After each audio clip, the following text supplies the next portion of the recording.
A fitting conclusion for a paradox that resists simple resolution, the noisy argument paradox reveals something profound about human nature, communication, and the way disagreements unfold. At its core, it suggests a counterintuitive truth. The louder and more intense an argument becomes, the less likely it is to resolve anything. But this paradox isn't just about literal volume. It's about emotional intensity, the stakes of the discussion, and the extent to which both sides focus on winning rather than understanding. The more forcefully we push to convince someone we're right, the more they instinctively resist. Imagine two people debating a political issue. Initially, the conversation is calm, with each person presenting their perspective. But as one begins pressing their point more forcefully, the other feels cornered and responds by doubling down on their stance. Before long, the discussion devolves into interruptions, raised voices, and frustration. Neither side is truly listening anymore. They are simply trying to outmaneuver each other. In the end, no one's mind is changed. Instead, both walk away even more convinced of their own correctness. This is the noisy argument paradox in action. The paradox arises from a fundamental flaw in how we approach disagreements. When we argue, especially about deeply held beliefs, we often assume the problem lies with the other person. We think, if only they saw things clearly, they would agree with me. But this assumption ignores a crucial fact. Everyone believes their own perspective is valid. No one enters an argument thinking, I'm definitely wrong, but I'll argue anyway. When both sides are certain of their correctness, pushing harder doesn't close the gap, it widens it. A significant psychological factor in this paradox is defensiveness. When people feel their beliefs are under attack, they instinctively cling to them even more tightly, a phenomenon known as the backfire effect. Rather than reconsider their stance in the face of opposing evidence, they become even more entrenched. This happens because core beliefs, especially those tied to identity, feel deeply personal. Challenging someone's worldview can feel like challenging who they are. As a result, the more aggressive an argument becomes, the more the other person feels the need to defend themselves. Instead of fostering understanding, the exchange becomes a contest of wills. Consider a simple example. Two friends debating weekend plans. One prefers hiking, while the other wants to stay home and relax. If the hiker friend passionately argues that hiking is the superior choice, it's healthy, refreshing, and good for mental well-being, the other might start to feel as though their preference is being dismissed or even criticized. Rather than being persuaded, they become defensive. Relaxing is just as good for mental health. Hiking is exhausting and stressful. The more one side pushes, the more the other resists. Soon, they are no longer discussing weekend plans, but engaging in a larger debate about lifestyle choices. Neither feels heard, and neither changes their mind. The paradox wins again. This dynamic isn't limited to personal disagreements. It plays out on a societal level as well. Public discourse, especially on politics and culture, often follows the same pattern. Opposing sides shout their points at each other, each convinced that the other is ignorant or misinformed. The more heated the debate, the more entrenched everyone becomes. Instead of striving for common ground, the focus shifts to out-arguing the opposition. This is why so many societal debates feel increasingly polarized.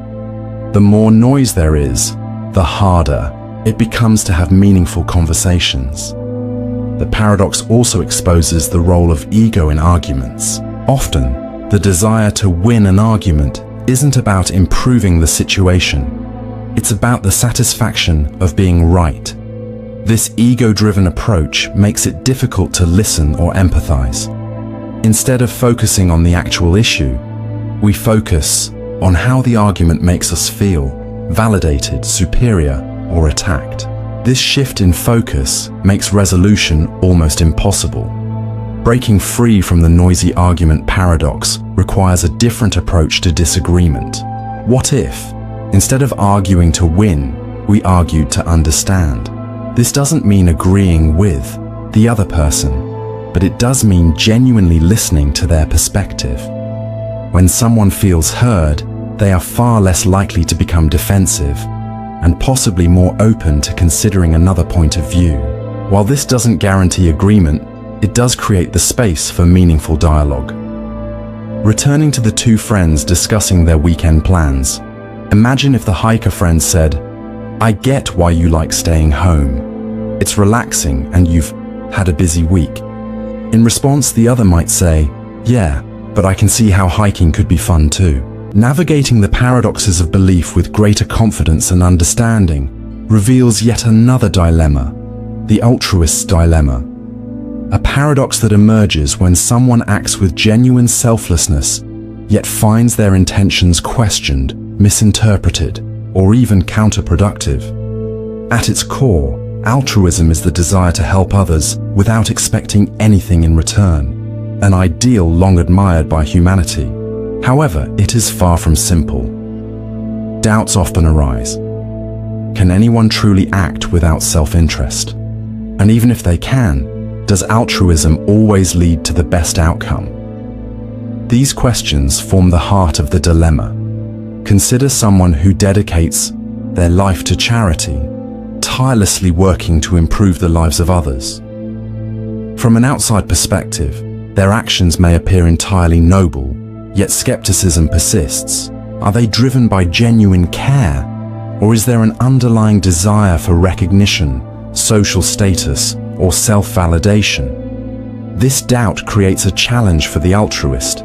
If their actions are perceived as self-serving, even indirectly, does that perception diminish the value of their contributions? And if their efforts are misunderstood or unappreciated, how does that affect their motivation to continue helping? Another layer of the dilemma emerges when altruistic actions lead to unintended consequences. Offering aid to struggling communities may seem unquestionably beneficial, yet in some cases, it fosters dependency, disrupts local economies, or even exacerbates existing problems. This raises a critical question. Is the act of giving enough, or should the actual outcomes of that giving take precedence? The altruist must contend with the reality that doing good is not always as straightforward as it appears. The concept of sacrifice further complicates this dynamic. Altruism often requires giving up something, time, money, energy, or personal opportunities for the benefit of others. While such selflessness is commendable, it can also lead to personal strain. Someone who consistently prioritizes others over themselves may eventually experience burnout, diminishing their capacity to continue helping. This creates a difficult balance. How much should be sacrificed for the sake of others before it begins to cause harm to oneself? At what point does selflessness become unsustainable? Evolutionary biology provides one way to explore this paradox. Altruism is not exclusive to humans. It is observed in many animal species. For example, some birds emit warning calls to alert others of predators, risking their own safety to protect the group. This behavior appears counterintuitive to survival, but ultimately benefits the species as a whole. In humans, the evolution of altruism is even more intricate. Acts of kindness foster trust and cooperation, essential for social stability. However, this leads back to the question of motivation. Do people act altruistically because it benefits the group and, by extension, themselves? Or is there a deeper, more selfless drive at play? Philosophers have long debated whether true altruism exists. Psychological egoism posits that all human actions, even those that appear selfless, are ultimately driven by self-interest. Consider a simple example. A person sees someone struggling with their groceries and offers to help. On the surface, this act appears purely selfless. However, upon deeper examination, questions arise. Did they help because they genuinely cared, or because they wanted to feel good about themselves? Does it matter why they helped, as long as the outcome was positive? The dilemma invites reflection on such questions without providing easy answers. The issue of scale further complicates matters. Helping a single individual in a direct, tangible way often feels rewarding. However, when faced with large-scale crises, poverty, climate change, systemic inequality, altruistic efforts can feel insignificant or overwhelming. This sometimes leads to what is known as compassion fatigue, where the sheer scale of suffering makes individuals feel powerless. For the altruist, this can be deeply discouraging, leading to self-doubt about whether their contributions are making any meaningful impact or even addressing the right problems. To make matters even more challenging, altruism is not always met with appreciation. A well-intended act of generosity may be perceived as intrusive, patronizing, or even harmful. Providing aid to a struggling community, for instance, might unintentionally undermine local leadership or reinforce harmful dependencies. These unintended consequences highlight the importance of not just acting with good intentions, but also considering the broader impact of those actions. Another dimension of the altruist's dilemma is the tension between individual and collective responsibility. When one person takes it upon themselves to help others, it may inadvertently absolve others from feeling the need to contribute. Someone who donates generously to a cause, for instance, might feel they have fulfilled their moral obligation, even when the problem requires systemic solutions rather than individual acts of charity. This creates a moral hazard in which altruistic individuals shoulder the burden of addressing societal issues that demand collective action. This dilemma also raises questions about fairness. Should some individuals be expected to give more than others? Should altruism be regarded as a moral obligation, or should it remain a voluntary choice?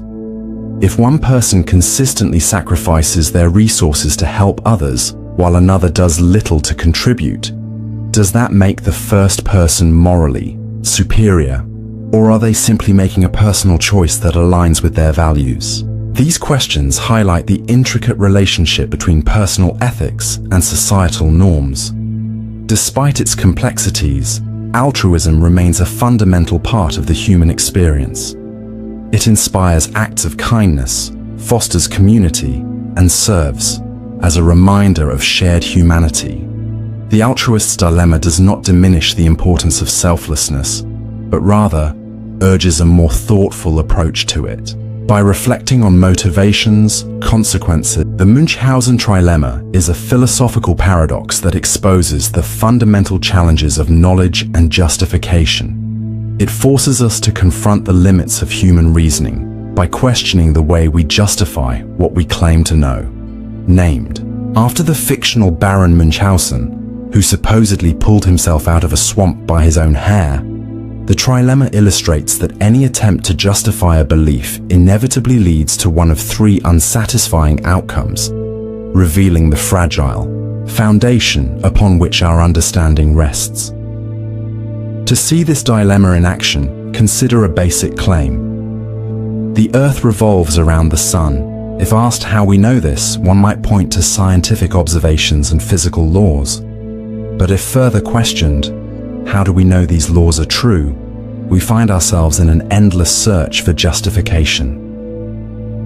The Munchausen trilemma argues that all justification ultimately falls into one of three categories: circular reasoning, infinite regression, or axiomatic assumptions.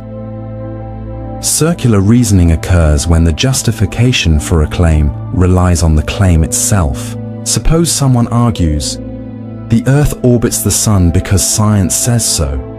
When asked why they trust science, they might reply, because it is based on reliable observations and experiments. But if pressed further, why are those observations and experiments trustworthy? The answer often circles back to the original claim, because science confirms them. This type of reasoning, though it may feel satisfying, fails to provide a true foundation. It is like trying to pull oneself up by one's own bootstraps. It gives the illusion of justification without actually making progress. The second outcome is infinite regression. Here, every justification requires another, leading to an endless chain with no ultimate foundation. If we ask why the Earth revolves around the Sun and someone responds with the laws of gravity, we might then ask why those laws hold. They might point to mathematical models, but these too require justification. This cycle continues indefinitely, leaving us without a final answer. While infinite regression avoids circularity, it fails to provide an absolute stopping point, instead trapping us in an endless search for deeper explanations. The third possibility is to halt the chain of reasoning by accepting certain axioms as self-evident. This means declaring some fundamental principles as true without proof. For instance, one might say, I accept the laws of physics as given. This avoids circular reasoning and infinite regression, but raises another issue. Why should we accept some assumptions and not others? In mathematics, axioms form the basis for entire systems of thought, yet they themselves remain unproven. This approach allows for practical reasoning, but it also exposes the inherent limitations of justification. Far from being an abstract thought experiment, the Munchausen trilemma has profound implications for everyday reasoning. Consider debates about ethics. If someone claims it is wrong to harm others, and we ask why, they might appeal to societal norms. But why are those norms valid? If they point to human empathy, we can then question why empathy should be the foundation of morality. At some point, they will either loop back to their original claim, engage in an infinite chain of reasoning, or declare a moral principle as self-evident. This realization can be unsettling. It suggests that our justifications, no matter how rigorous, eventually face a fundamental limitation. However, the trilemma is not meant to undermine knowledge itself, but rather to illuminate the constraints of human reasoning. It encourages us to think more critically about our assumptions and recognize the Philosophers have responded to the trilemma in different ways. Foundationalists argue that certain core beliefs must be accepted without proof, serving as the bedrock of knowledge. Coherentists suggest that beliefs are justified not by a single foundation, but by their coherence within a larger system. Pragmatists take a different approach, emphasizing usefulness over absolute justification. They argue that beliefs should be accepted not because they are proven beyond doubt, but because they are effective in practice. In science, the trilemma underscores the reliance on assumptions that cannot themselves be proven, such as the uniformity of nature or the reliability of human perception. While these assumptions are vulnerable to the trilemma, they provide a workable foundation for discovery. Science, recognizing the provisional nature of knowledge, remains open to revision as new evidence emerges, embodying a pragmatic response to the trilemma's challenge. Beyond academia, the trilemma serves as a valuable tool for critical thinking. It reminds us to question our assumptions, examine the strength of our reasoning, and approach disagreements with intellectual humility. It teaches us that while absolute certainty may be unattainable, the pursuit of knowledge remains valuable. Rather than seeking final answers, we refine our understanding through continuous questioning. Ultimately, the Munchausen trilemma reveals the depth and complexity of human thought. It shows that while we may never fully escape the challenges of justification, our ongoing efforts to understand the world still bring us closer to deeper insights. The trilemma does not demand resolution. It serves as a powerful reminder of the richness of intellectual inquiry and the enduring mystery of truth itself. The paradox of hedonism reveals a counterintuitive truth. The more directly one pursues pleasure, the harder it becomes to attain. At first glance, this seems puzzling. After all, isn't the pursuit of happiness and enjoyment the essence of life? Yet a deeper exploration of this paradox unveils a profound insight. Pleasure is not something that can be seized and held onto. Rather, it often arises as a byproduct of engaging in meaningful activities, pursuing goals, and cultivating certain mindsets. Ironically, the more one fixates on pleasure itself, the more elusive it tends to become. Consider someone whose sole ambition is to experience joy. They wake each day asking, "What will make me feel good?" They might indulge in entertainment, consume their favorite foods, or seek out thrilling experiences. For a time, this seems fulfilling, but inevitably, the excitement wanes. The same activities that once felt exhilarating begin to lose their charm. This is because pleasure, when treated as the ultimate objective, leads to diminishing returns.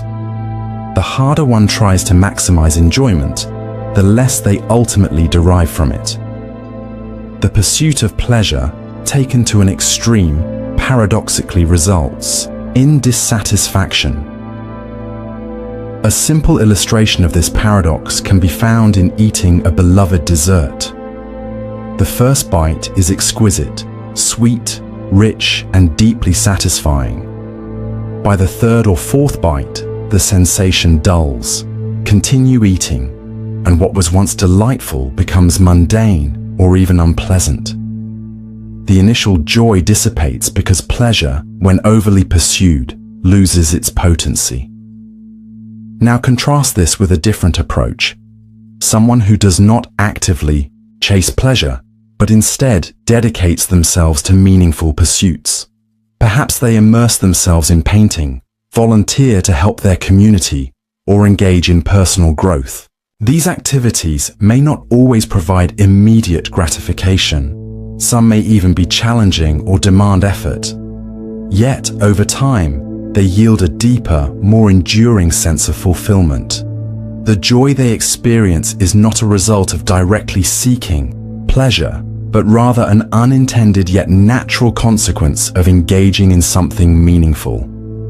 This is the central lesson of the paradox of hedonism. Pleasure is most reliably attained when pursued indirectly. Philosophers and psychologists have long recognized this phenomenon. John Stuart Mill, a 19th century thinker, observed that happiness cannot be pursued in itself. Instead, it arises when people focus on other endeavors, such as relationships, self-improvement, or contributing to the greater good. Mill likened happiness to a shadow. It follows us when we are engaged in meaningful action, but disappears when we turn to chase it directly. This perspective is supported by modern psychology. Studies show that this insight has profound implications for how we approach life. If directly chasing pleasure often leads to frustration and emptiness, what should one do instead? The answer lies in shifting focus. Instead of constantly asking, "What will make me happy right now?" one might consider, "What will give my life meaning?" Or, "What activities genuinely engage and fulfill me?" By pursuing passions, cultivating relationships, and striving for meaningful achievements, one is far more likely to experience lasting joy, not as a direct goal, but as a natural consequence. For instance, imagine someone who finds joy in gardening. They spend hours planting, weeding, and tending to their crops. At times, the work is physically demanding and tedious. Yet, over time, the sight of blooming flowers or a thriving vegetable garden brings a deep sense of satisfaction. The pleasure, they derive was never their primary aim. Rather, it emerged as an unintended yet beautiful outcome of their dedication and effort. This principle applies equally to human relationships.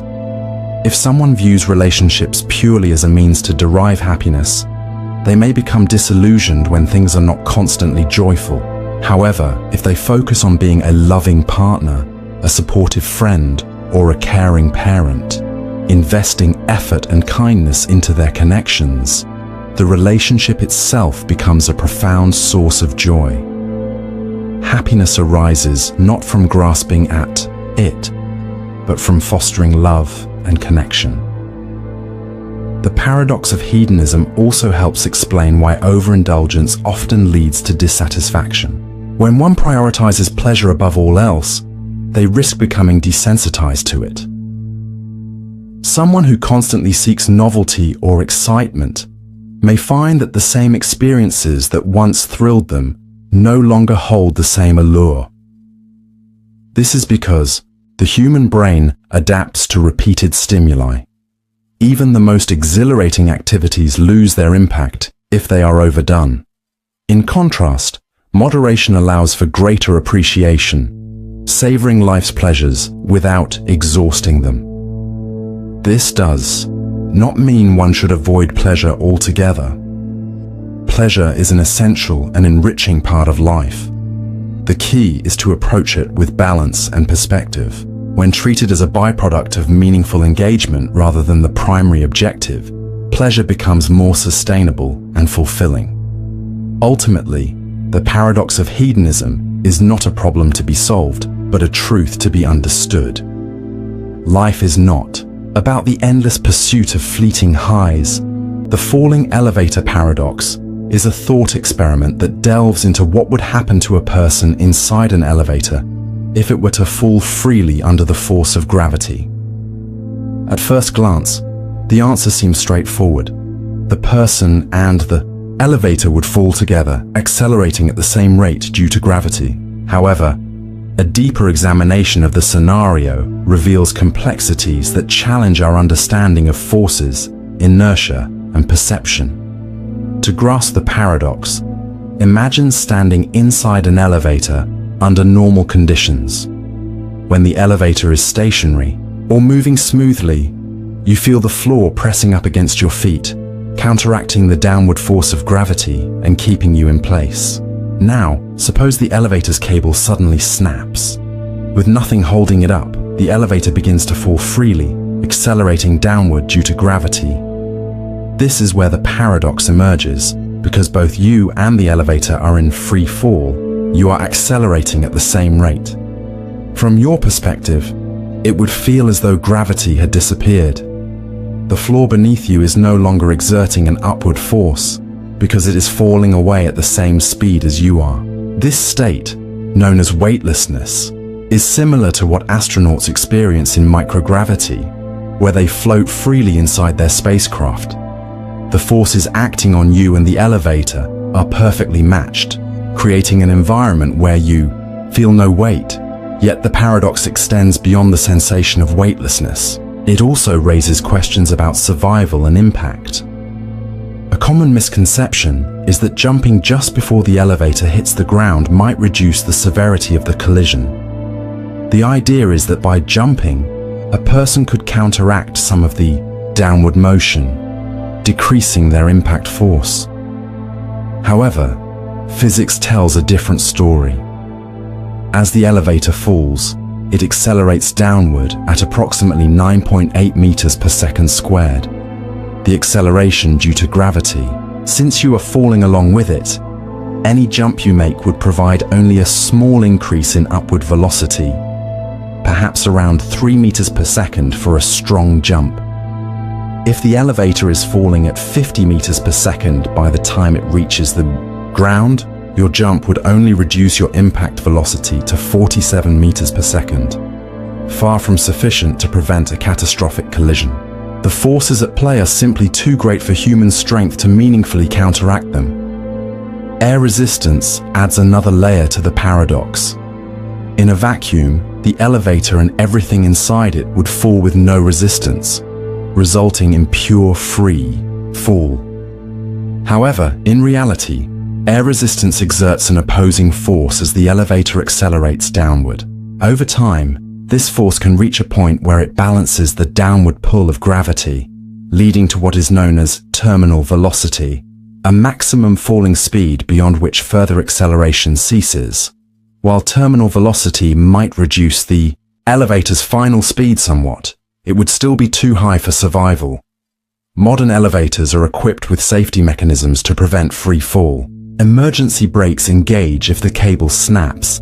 The falling elevator paradox provides a fascinating lens through which to examine key physics concepts, including inertia and relative motion. Inertia, a principle described by Isaac Newton, states that an object resists changes to its motion unless acted upon by an external force. In this scenario, both you and the elevator share the same motion, which is why no force is felt inside.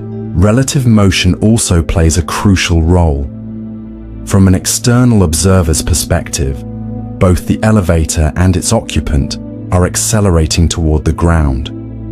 However, from the perspective of someone inside the elevator, it appears as though they are simply floating in place. This illustrates the fundamental principle that motion is always relative to a given frame of reference. Ultimately, the falling elevator paradox challenges our everyday intuitions about motion, gravity, and survival in extreme conditions. It highlights the limitations of human perception when confronted with physical laws that govern our world. While most people will never experience such a scenario firsthand, understanding the principles behind it deepens our appreciation for physics and the ways in which it shapes our reality. The thought experiment serves as a reminder that our intuitive grasp of motion and forces does not always align with the complexities of the universe. A bolt of lightning strikes a swamp, triggering a bizarre sequence of events. The energy interacts with the materials in the swamp, assembling them into a being, an exact physical replica of you. Every cell, every thought, every memory is identical. It looks like you, speaks like you, and remembers your entire life. It even believes it is you. This is the Swampman.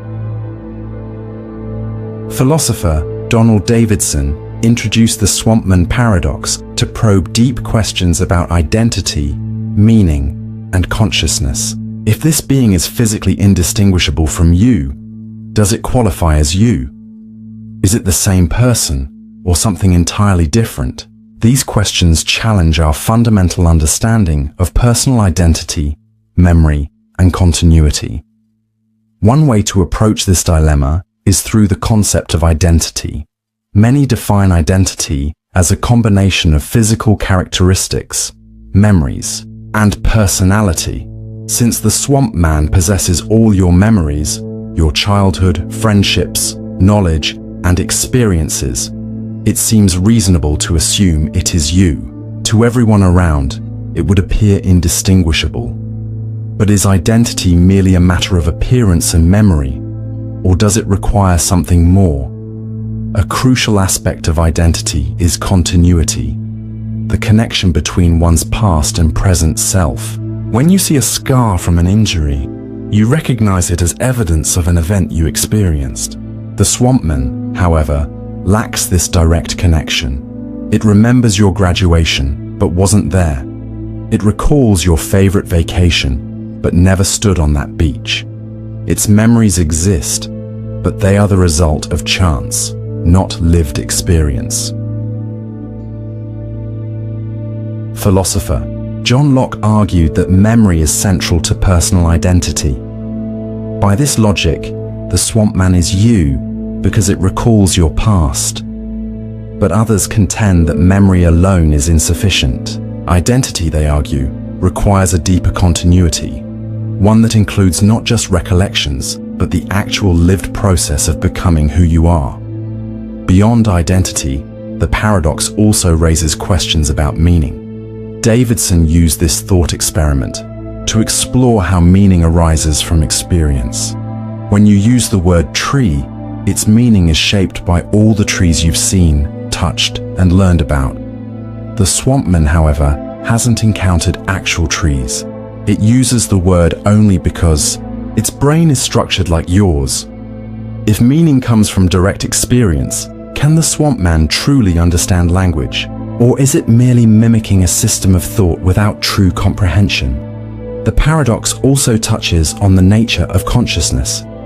If the Swampman thinks, feels, and remembers just as you do, does it possess consciousness? On one hand, it seems impossible to deny. After all, it experiences joy, pain, and love. But on the other, its consciousness is severed from any actual history. It was never born, never grew up, never truly experienced the memories it holds. If consciousness is tied to experience, the Swampman might lack true self-awareness. This thought experiment forces us to re-examine real-world parallels. What about people with memory loss or dramatic personality changes? Are they still the same person? Or cases of brain injuries where a person's sense of self transforms? Do they remain them? If we deny the Swampman's identity, what does that mean for those who undergo profound psychological or neurological changes? The paradox also raises questions about what it means to be human. If the Swampman is not you, does that mean it is less human? Or does its ability to think, feel, and act make it human regardless of its origin? These questions challenge our assumptions about the nature of personhood and whether humanity is defined by history or present awareness. Ultimately, the Swampman Paradox is not about the plausibility of a lightning-induced duplicate, but about what it reveals about identity, meaning, and consciousness. By stripping away the usual processes of birth, growth, and experience, it exposes the assumptions we make about what it means to be us. It reminds us that identity is more than just memory or physical form. It is shaped by the connections between our past, present, and future, and the experiences that give our existence depth. Whether or not the Swampman truly counts as you, the paradox leaves us with more questions than answers, challenging us to think more deeply about what it truly means to exist. The equality paradox highlights the complexities and contradictions that arise when striving for fairness in society. At first glance, equality seems straightforward. Everyone should have the same rights, opportunities, and access to resources.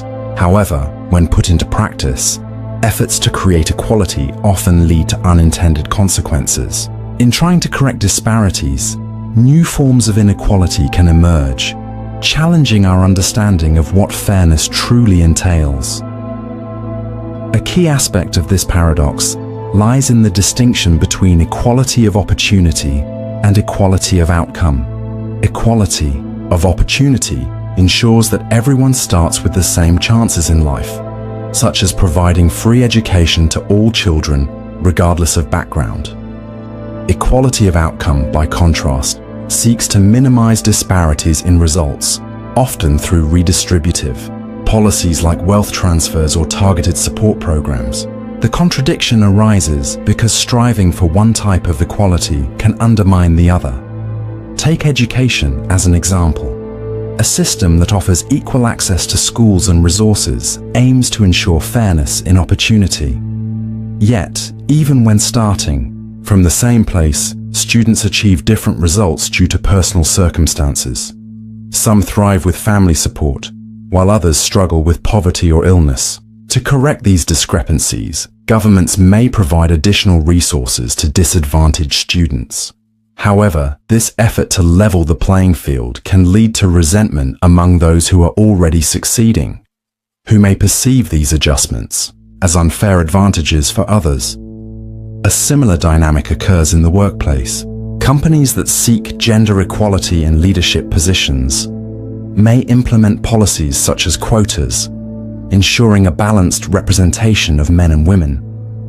While these measures are designed to correct historical imbalances, they can create tensions if employees feel that hiring decisions are based on demographics rather than merit. Thus, an effort to eliminate one form of inequality may inadvertently introduce another.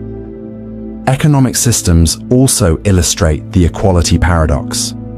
In capitalist societies, wealth is often distributed based on effort, skill, or innovation, leading to disparities in income and financial success. Governments attempt to address these inequalities through taxation and social programs, redistributing wealth to support lower-income groups. While these measures aim to create a fairer society, they can also foster divisions. Some wealthier individuals may feel unfairly penalized for their success, while others argue that the assistance provided is insufficient to truly close the gap. This tension between incentives and redistribution creates an ongoing cycle of debate over fairness and economic justice. At the heart of the paradox is the concept of fairness itself. People hold differing views on what fairness means. Some believe that true fairness requires treating everyone the same, while others argue that fairness means acknowledging differences and providing extra support to those in need. These conflicting perspectives influence policies on education, healthcare, and wealth distribution, often leading to disagreements on what equality should look like in practice. History provides many examples of the equality paradox in action. The civil rights movement in the United States fought to dismantle systemic racial inequalities, advocating for equal rights and opportunities.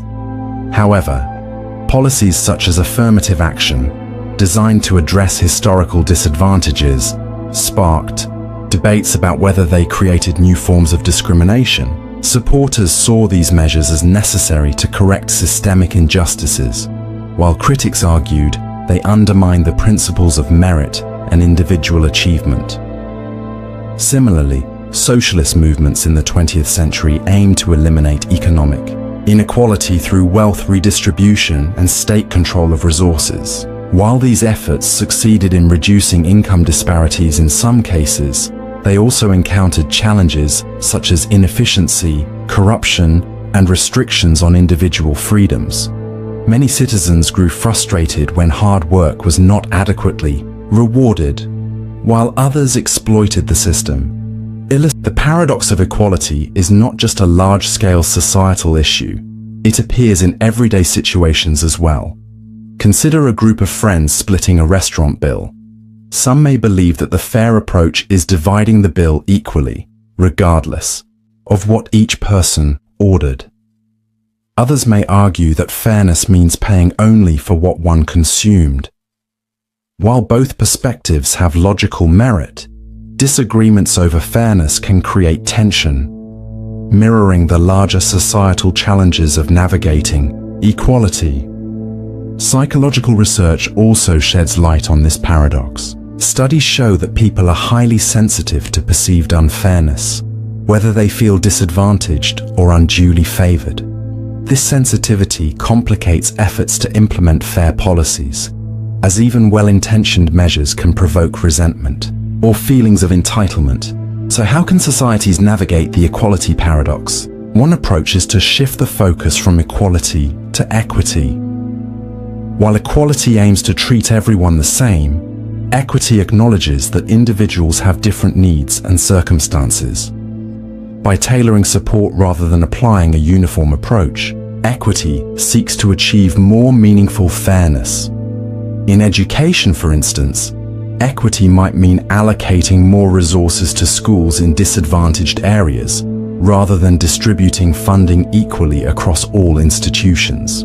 This approach recognizes existing disparities and seeks to address them in a way that promotes genuine opportunity. Another key strategy is fostering open dialogue about fairness and equality. When people feel included in decision-making processes, they are more likely to support policies that promote equality, even if they do not directly benefit. Empathy, transparency, and a willingness to engage in nuanced discussions are essential in navigating these complex issues. Ultimately, the equality paradox reminds us that there are no perfect solutions. Achieving fairness requires ongoing reflection, adaptation, and compromise. No system can eliminate all inequalities or satisfy every definition of fairness. However, by striving for balance between opportunity and outcome, fairness and incentive, individual rights and collective responsibility, we can work toward a more just and inclusive society. Rather than seeing the equality paradox as an obstacle, we can view it as a guide, encouraging us to approach social progress with humility, understanding, and a commitment to continuous improvement. Zenos' arrow paradox is one of the most thought-provoking challenges to our understanding of motion, time, and reality. At first glance, it appears deceptively simple, even trivial. But as we examine it more closely, its apparent clarity dissolves into something far more perplexing. Zeno introduced this paradox as part of a broader argument questioning whether motion and change truly exist as we perceive them. By focusing on the flight of an arrow, he compels us to reconsider the fundamental nature of movement and the passage of time. Imagine an arrow in flight. It has been released from a bow and is traveling toward a target. To any observer, the motion seems obvious. The arrow begins at one location and progresses smoothly through the air until it reaches another. This is an ordinary, everyday experience. But Zeno urges us to slow down and analyze what is happening at any given instant. If we freeze time at any single moment during the arrow's flight, where is the arrow?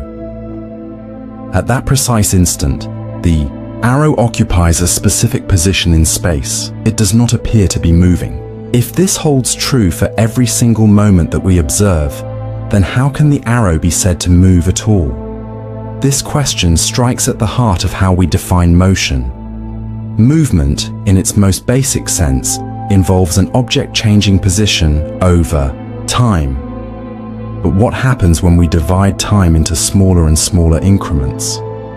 At any single point in those intervals, the arrow must be somewhere specific.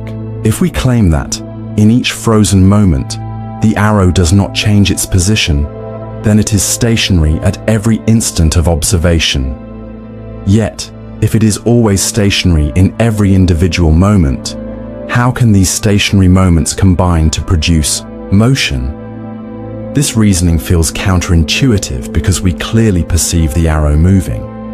We can watch it traverse the sky and hit its target. But Zeno's paradox is not concerned with what we perceive. It challenges what happens when we attempt to describe motion through logic and reasoning. If time consists of an infinite series of individual moments, and the arrow remains still in each of them, then movement appears to be an illusion. But if time is not composed of discrete moments, then what exactly is it? Zeno's paradox does not merely challenge motion, it calls into question the very nature of time itself. Consider an analogy, a film reel. A movie is composed of individual frames, each showing a single frozen image. When played rapidly, these still images create the illusion of continuous movement. If you were to stop on a single frame, the picture would be motionless, much like Zeno's arrow. If motion in film is simply an illusion generated by the rapid succession of frames, could it be that time functions in the same way? Are we merely perceiving continuity where none truly exists? This paradox was part of a larger argument that Zeno developed in support of his teacher Parmenides. Parmenides maintained that change and motion were illusions, and that reality was fundamentally unchanging and indivisible. The arrow paradox, along with Zeno's other paradoxes, sought to demonstrate that our conventional understanding of motion leads to contradictions. If we accept that the arrow is motionless at every instant, yet still see it moving, then our perception might not reflect the true nature of reality. To grapple with this paradox, we must examine how thinkers throughout history have attempted to resolve it. One key approach involves redefining time and motion. In modern science, time is often treated as a continuous flow, rather than a series of discrete frozen instants. Motion, under this view, centuries after Zeno, the development of calculus provided a mathematical framework that sidesteps the paradox. Calculus allows us to describe motion using infinitesimally small increments, defining an object's velocity at any given point without needing to stop time. Instead of focusing on the arrow's position at a single instant, we analyze how its position shifts over an arbitrarily small span of time. Velocity, as a rate of change, bridges the gap between position and time, resolving Zeno's apparent contradiction. Zeno's paradox assumes that time is composed of static moments, but calculus demonstrates that motion can be expressed in terms of continuous change. However, even with modern mathematics, the paradox raises deeper questions about the fundamental nature of time. Is time truly continuous, flowing seamlessly like a river? Or is it composed of discrete units, like the frames of a film? If it is continuous, how do we make sense of dividing it into infinitely smaller segments? If it is discrete, how can motion occur without abrupt jumps from one point to another? Some philosophers and physicists argue that the paradox hints at profound truths about the structure of reality. In quantum mechanics, for example, particles can exist in multiple states at once, or appear to move and remain stationary simultaneously. These strange quantum behaviors resonate with Zeno's insights, suggesting that our everyday understanding of motion and time may not fully capture the deeper complexities of the universe. Others contend that Zeno's paradoxes do not prove that motion is impossible, but rather expose the limitations of our reasoning. When we attempt to divide time or movement into infinitely small parts, we encounter conceptual difficulties because our logic struggles to handle the nature of infinity.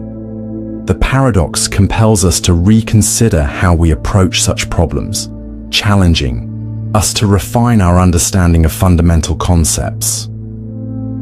Ultimately, Zeno's arrow paradox is far more than a puzzle about an arrow. It is a profound inquiry into the nature of existence itself. It forces us to rethink our assumptions about motion, time, and perception. It reminds us that even the most familiar aspects of reality can conceal deep philosophical mysteries. When we observe an arrow soaring through the air, we rarely question whether motion is real or merely an illusion. But Zeno's paradox urges us to pause. The Drinker Paradox is a fascinating logical statement that appears counterintuitive at first, but is entirely valid upon closer examination. It is one of those mind-bending concepts that challenge our intuition, making us pause and wonder how something so seemingly absurd can actually hold true. The paradox states, in any bar, there is at least one person, such that if that person is drinking, then everyone in the bar is drinking. At first glance, this assertion appears nonsensical. How could the drinking status of a single individual dictate the drinking behavior of an entire group? However, a deeper dive into formal logic reveals that the statement is, in fact, always true. The paradox is grounded in predicate logic, a branch of formal logic that deals with the structure of statements rather than their intuitive meaning. It does not suggest that one person has any control over the actions of others, nor does it imply any mysterious influence at play. Instead, the statement is an observation about the logical relationship between if and then conditions. The key to understanding the paradox is recognizing that its truth is guaranteed regardless of the number of people in the bar or their actual drinking status. To break this down, consider two possible scenarios. Either everyone in the bar is drinking, or at least one person is not drinking. If the first scenario is true, meaning everyone is drinking, then the statement is trivially valid. You could select any individual in the bar, and the condition "if that person is drinking, then everyone is drinking" would naturally hold. However, the second scenario is where things become more intriguing. If not everyone is drinking, then there must be at least one person who is sober. Let's call this person Alex. Now, let's reconsider the paradox in light of Alex's presence. The statement asserts that there exists a person such that if that person is drinking, then everyone is drinking. Since Alex is not drinking, the condition "if Alex is drinking" is never triggered. In formal logic, when the premise of an if-then statement is false, the entire statement is automatically considered true, regardless of the conclusion. This principle, known as vacuous truth, is counterintuitive but fundamental to logical reasoning. In simple terms, because Alex is not drinking, the conditional statement doesn't require verification. It holds true by default. To illustrate this with an example, suppose a bar has 3 patrons, Alex, Ben, and Chris. If Alex is not drinking, the condition "if Alex is drinking, then everyone is drinking" is automatically true. Now, if Ben and Chris are drinking, then selecting either of them as the key individual in the paradox also satisfies the statement. Regardless of the drinking distribution, there will always be someone in the group for whom the logical structure of the statement holds. What makes the Drinker Paradox so intriguing is that it highlights how formal logic can lead to conclusions that seem at odds with common sense. In everyday reasoning, we tend to associate if-then statements with causality. If one event occurs, it causes another to happen. However, in formal logic, if-then statements are concerned with truth values rather than causal relationships. This distinction allows statements like the Drinker Paradox to be true, even when they seem to contradict our intuitive understanding of cause and effect. A central idea underlying the paradox is the concept of vacuous truth. This principle states that a conditional statement is true whenever its premise is false, regardless of the conclusion. Consider the statement, "If I am the king of Mars, then pigs can fly."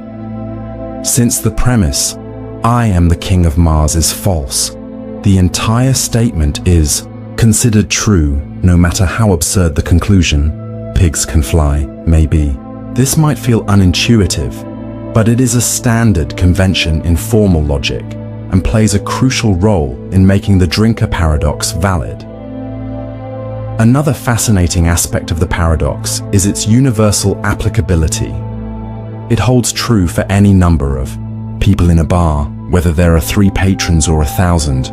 The reasoning does not change with the size of the group, demonstrating the robustness of formal logic in capturing abstract truths that are independent of specific circumstances. At the same time, the paradox serves as a reminder of the limitations of logic in describing real-world behavior.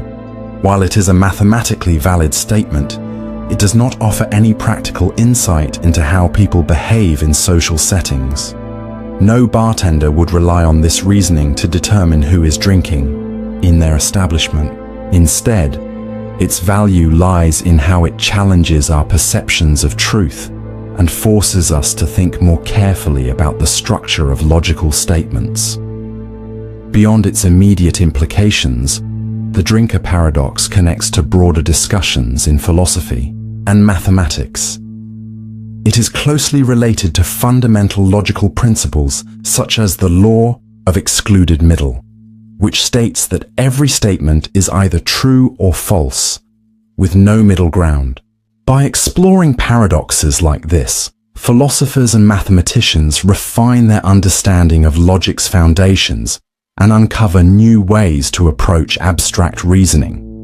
Ultimately, the Drinker Paradox is a thought-provoking example of how logic can lead to conclusions that defy our expectations.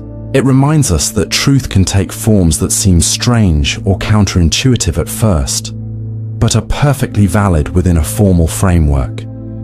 Engaging with such paradoxes expands our understanding of logic and deepens our appreciation for the beauty and power of abstract reasoning. Even if it has no direct real-world application, the paradox offers a glimpse into the surprising ways in which logic can illuminate the mysteries of the universe. The whole argument presents a profound philosophical challenge within the study of physics, particularly in the context of general relativity. At its core, it questions the relationship between mathematics, physical reality, and how we describe the universe. It forces us to ask whether the structures we use to explain space, time, and matter truly correspond to reality, or if they are merely conceptual tools that help us organize our understanding. To grasp the depth of this argument, we must first consider the foundations of general relativity. In Einstein's theory, space-time is not a fixed stage upon which objects move, but a four-dimensional continuum that merges the three spatial dimensions with time. This fabric of space-time is shaped by the presence of mass and energy, curving, bending, and influencing the motion of objects through what we perceive as gravity. The behavior of space-time is described by Einstein's field equations, which mathematically relate the distribution of matter and energy to the curvature of space-time.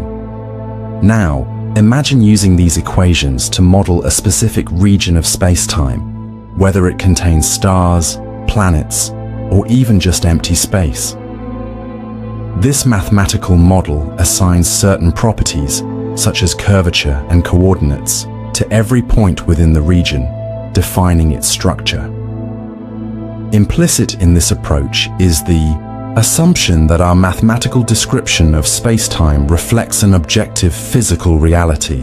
The whole argument, however, calls this assumption into question. The argument becomes clear when we consider an empty region of space-time, a hole where no matter or energy exists. If space-time is a tangible entity, then it should have a definite structure, even in the absence of matter. But according to the whole argument, general relativity does not uniquely determine the properties of this empty region based solely on the distribution of matter outside it. This is because the equations of general relativity remain valid even if we shift, relabel, or deform the mathematical coordinates describing the whole. In other words, multiple equally valid mathematical descriptions can exist for the same physical scenario, raising the question, if different mathematical models can describe the same reality, then what is reality itself? This ambiguity leads to a troubling conclusion. Space-time, at least in the way we describe it, might not be a concrete physical entity, but rather a conceptual framework. Our mathematical descriptions of space-time appear to be flexible and arbitrary, rather than uniquely determined by physical laws. To illustrate this issue, consider a simple analogy: a city map. The map assigns coordinates to locations like streets and parks. If you shift the entire map slightly, the actual locations of the streets and parks in the city remain unchanged. What changes is merely the labeling system. Likewise, in general relativity, shifting the coordinates of space-time points does not alter the underlying physics, suggesting that space-time itself, like a map, might lack independent existence in the absence of matter to define it. This insight gives rise to deeper philosophical questions. If space-time is not a physical thing, but merely a way of describing relationships between objects, then what exactly is its nature?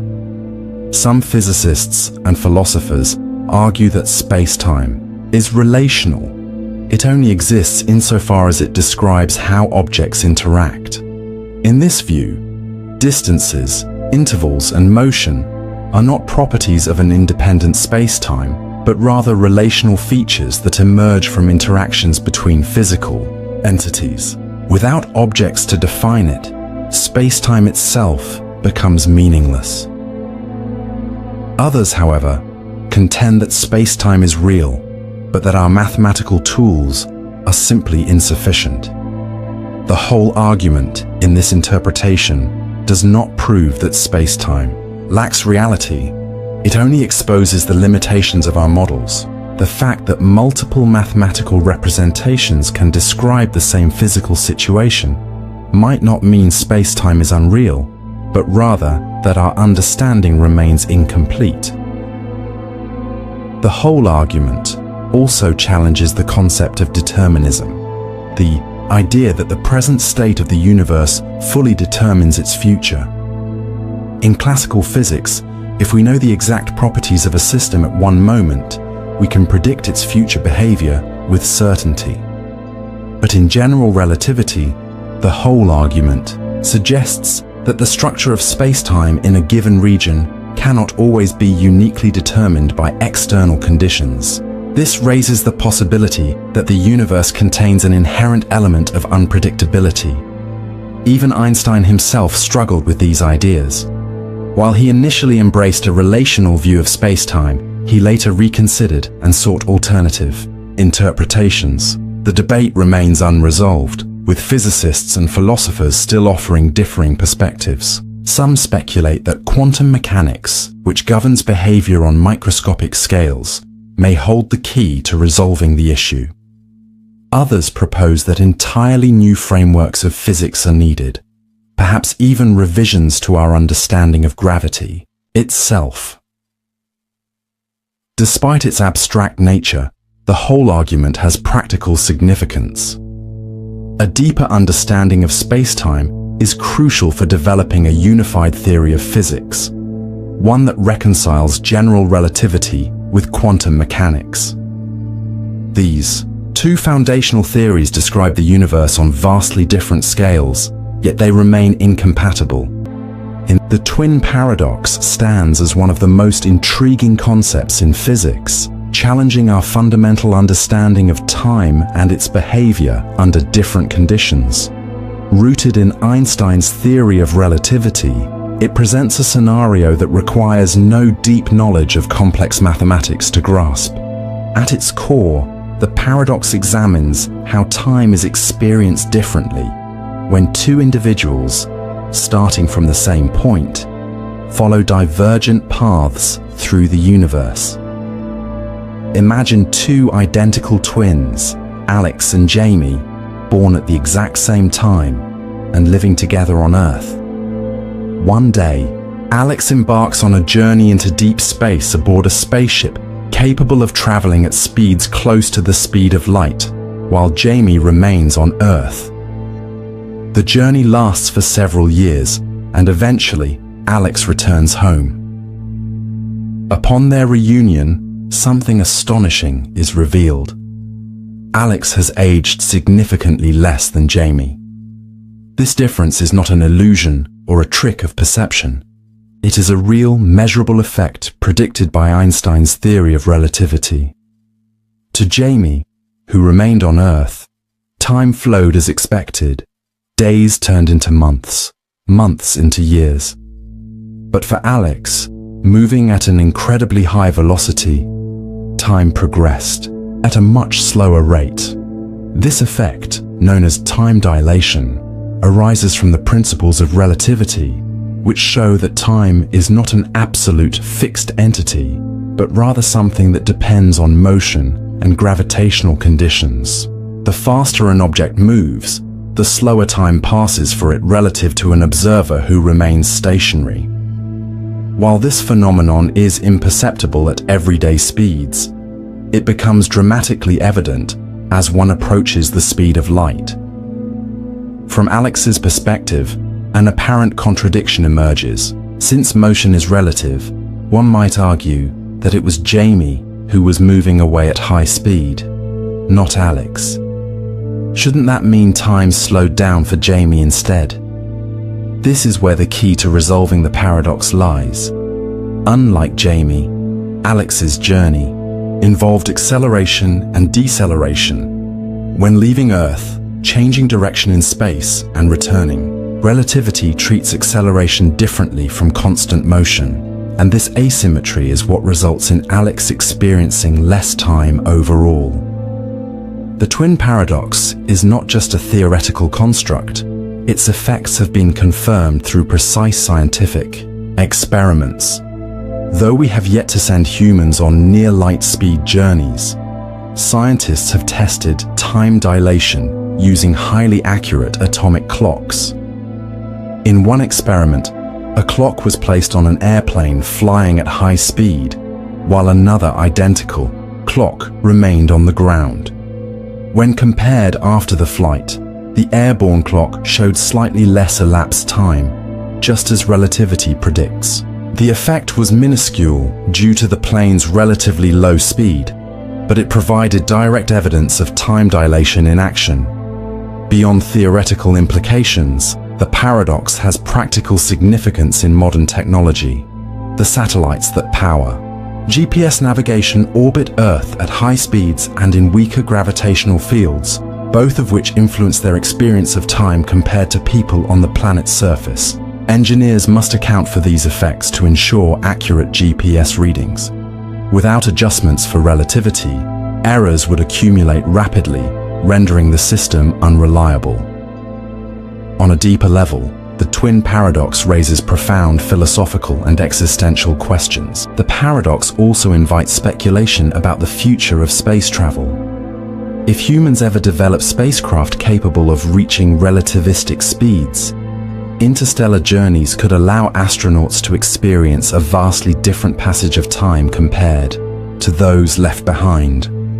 Imagine an explorer setting off on a mission to a distant star, only to return to an Earth that has transformed beyond recognition, where loved ones have aged or passed away, and civilizations have evolved in unforeseen ways.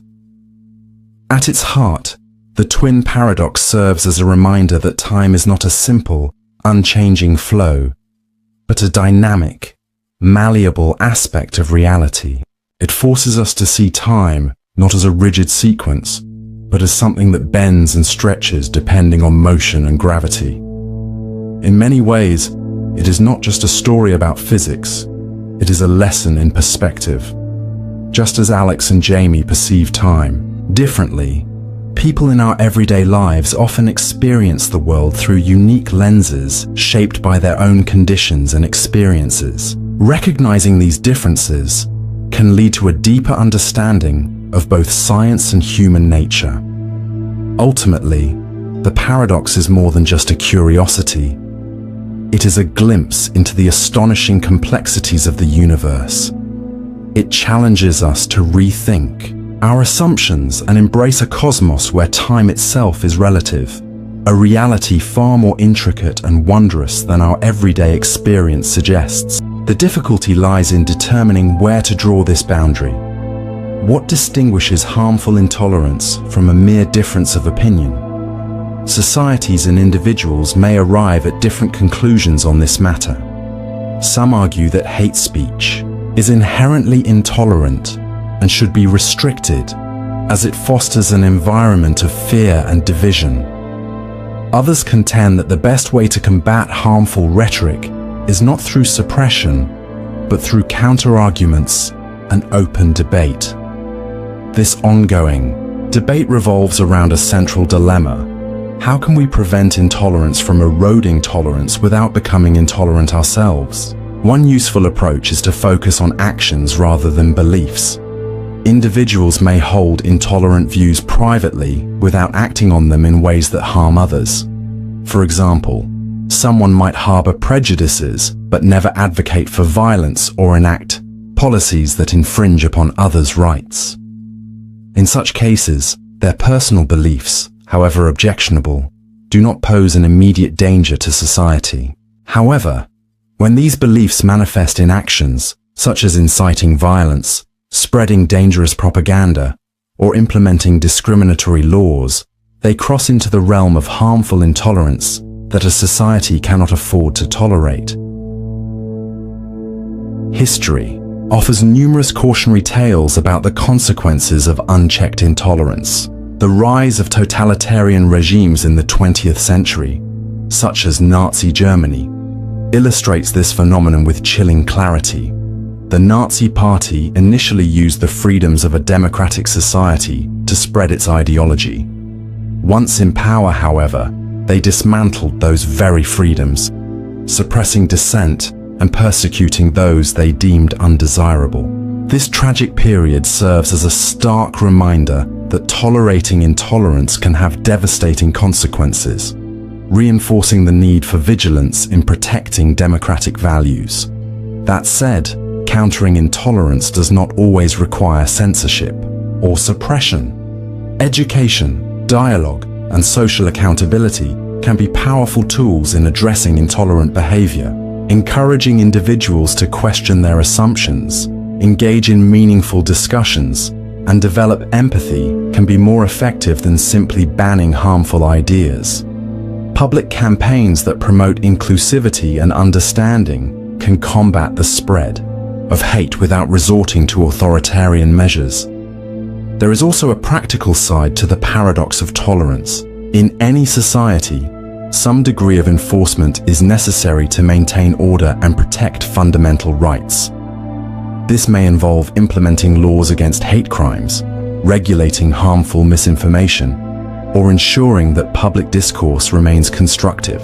These measures are not violations of tolerance, but rather safeguards that preserve the conditions necessary for a tolerant society to function. Without such protections, tolerance itself can be eroded by those who seek to exploit its openness for destructive ends.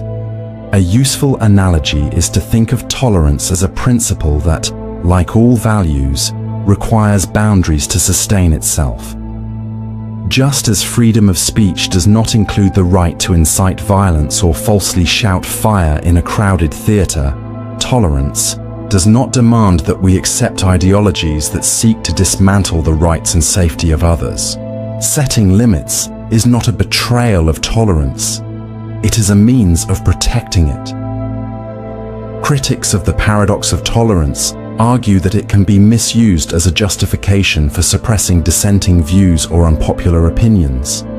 There is a legitimate concern that labeling something as intolerant could become a way to silence legitimate criticism or prevent meaningful debate. This is why it is crucial to establish clear and consistent criteria for distinguishing between healthy discourse and genuinely harmful intolerance. The goal should always be to strike a balance, safeguarding the rights and safety of individuals while ensuring that a diverse range of perspectives can coexist. In the digital age, the paradox of tolerance has taken on new significance, particularly in the realm of social media and online platforms. The internet has created unprecedented opportunities for communication and the exchange of ideas, but it has also facilitated the spread of hate speech, disinformation, and extremism. Online platforms face the difficult challenge of deciding how to regulate content while upholding principles of free expression. Should they remove posts that promote intolerance, or should they allow them to remain visible in the hope that they can be countered with better arguments? These questions mirror the broader societal struggle of how to uphold tolerance without enabling its destruction. The paradox of tolerance does not offer a simple solution, nor does it provide a universal rule that applies in every situation. Instead, it prompts us to reflect on the kind of society we wish to create and the measures necessary to protect it. Tolerance is a vital and noble ideal, but it cannot survive without thoughtful boundaries. By recognizing the limits of tolerance, we can build a world in which freedom, diversity, and mutual respect can truly flourish. In doing so, we uphold not only the principle of tolerance itself, but also the humanity it seeks to preserve. The Pinocchio paradox is a fascinating thought experiment that blends logic, self-reference, and the nature of truth with the whimsy of a classic tale. In the original story, Pinocchio is a wooden puppet whose nose grows whenever he tells a lie. This seemingly simple rule sets the stage for a paradox when Pinocchio utters the statement, "My nose will grow now." The contradiction emerges from the fact that if his nose does grow, it means his statement was true, but his nose only grows when he lies, making the statement false.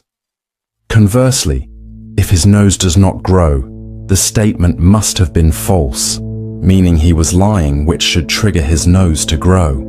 This creates an inescapable loop, a self-referential contradiction with no definitive resolution. At its core, this paradox belongs to the family of liar paradoxes, which challenge the binary nature of truth and falsehood. A classic example is the statement, "This sentence is false." If it is true, then it must be false, but if it is false, then it must be true. Pinocchio's version of this paradox takes the abstract logical problem and ties it to a physical consequence, his nose growing, giving it a tangible and almost playful quality. What makes this paradox particularly intriguing is its reliance on self-reference. Self-referential statements, those that comment on themselves, are often where logic breaks down. Pinocchio's statement directly influences the very condition it describes, leading to an endless feedback loop. A similar issue arises in artificial intelligence and programming, where self-referential conditions can create infinite loops that cause systems to crash. In mathematics, certain problems are classified as undecidable, meaning they cannot be resolved within their own logical framework. Beyond its logical implications, the Pinocchio paradox raises philosophical questions about identity and agency. Pinocchio is not merely a puppet. He is a character with thoughts, intentions, and the ability to predict future events. When he makes a statement about his nose, is he exerting control over the rule governing it, or is he revealing a limitation in the rule itself? This touches on deeper philosophical debates about free will and the constraints of structured systems. Additionally, the paradox highlights the interplay between language and reality. Pinocchio's words do not just describe a potential outcome, they actively shape it. This mirrors real-world discussions in linguistics and philosophy, where language is not just a tool for communication, but a force that can influence perception and behavior. It also ties into ethical dilemmas, such as whether a lie is defined by intent or by outcome. If Pinocchio sincerely believes his nose will grow but it doesn't, was he lying or was he simply mistaken? This distinction further complicates the seemingly straightforward rule governing his nose. On a broader level, the Pinocchio paradox serves as a metaphor for the complexities of logic, truth, and paradoxical systems that resist simple resolutions.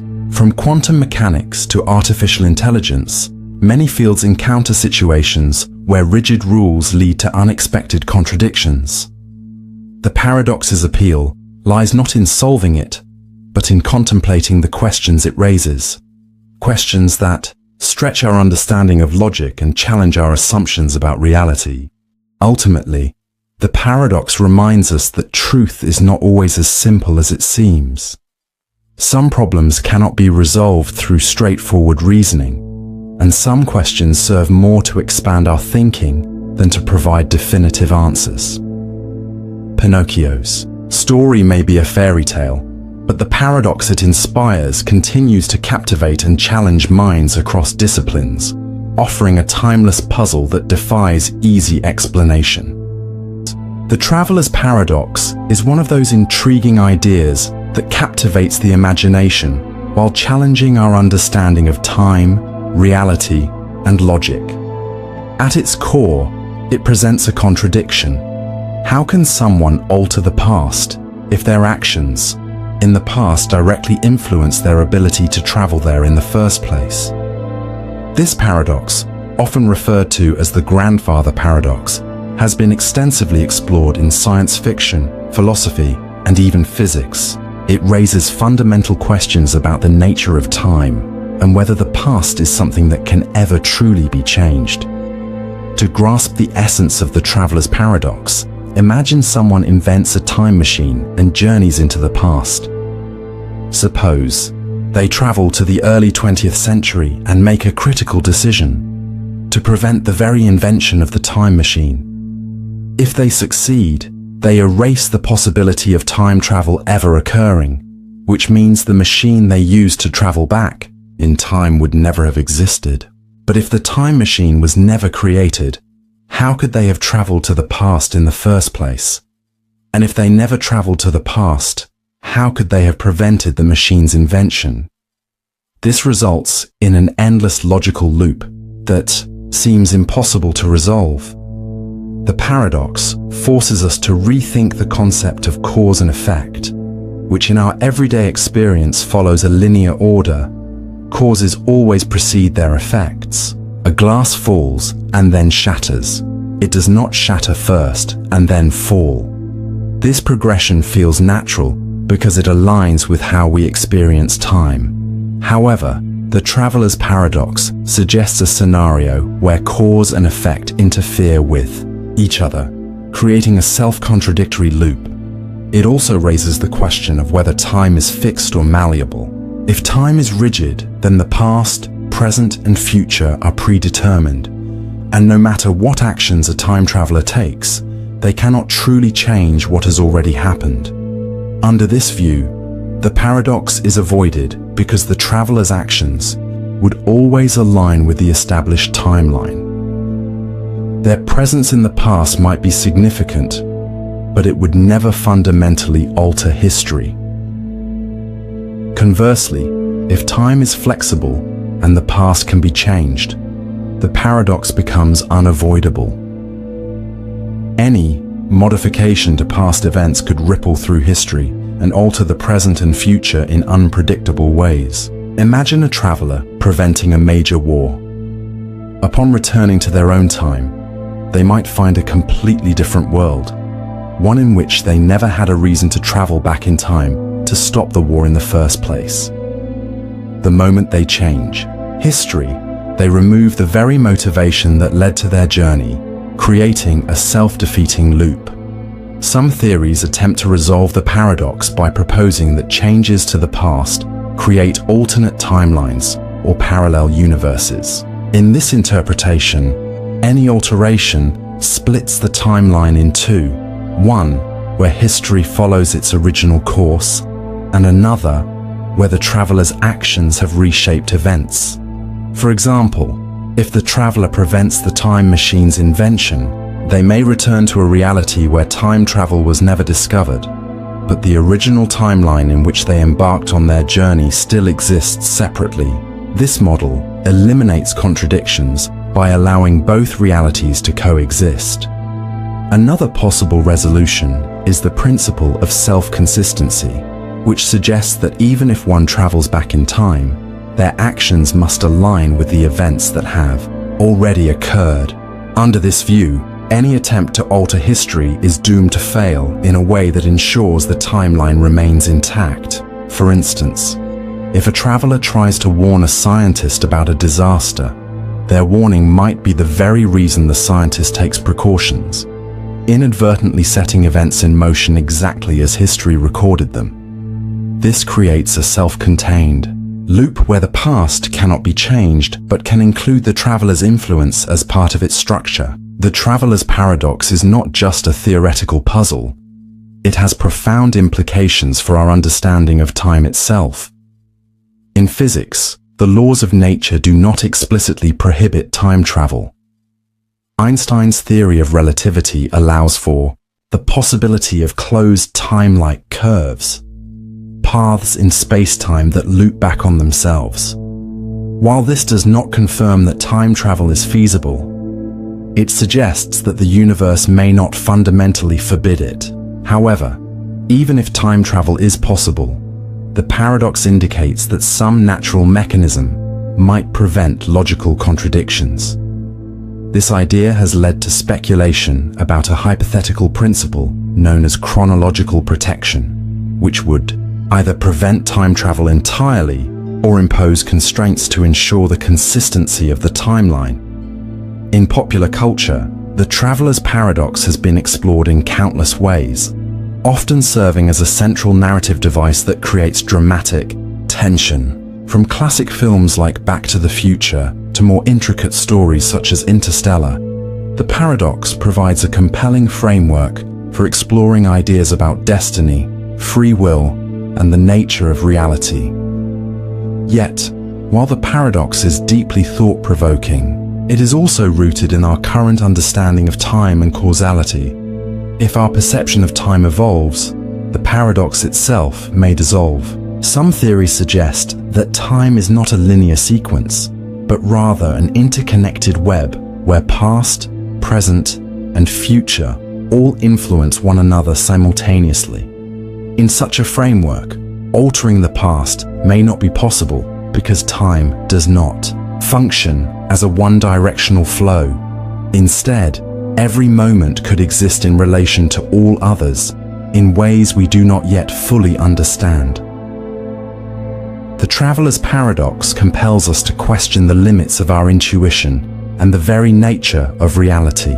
Whether time travel ever becomes possible or remains purely theoretical, the paradox will continue to challenge and inspire new ways of thinking.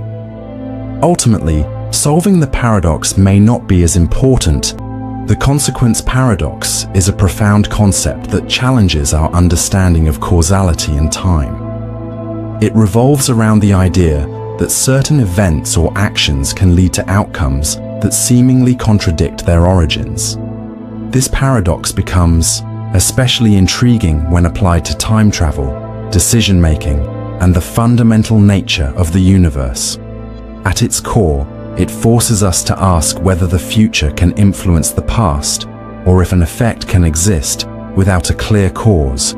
To grasp the essence of the consequence paradox, consider a hypothetical scenario. Suppose someone travels back in time and shares a crucial piece of information with their younger self, perhaps a stock tip that leads to immense wealth.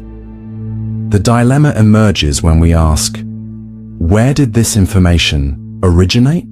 The older version of the person only knew to invest in that company because they were told to do so in the past.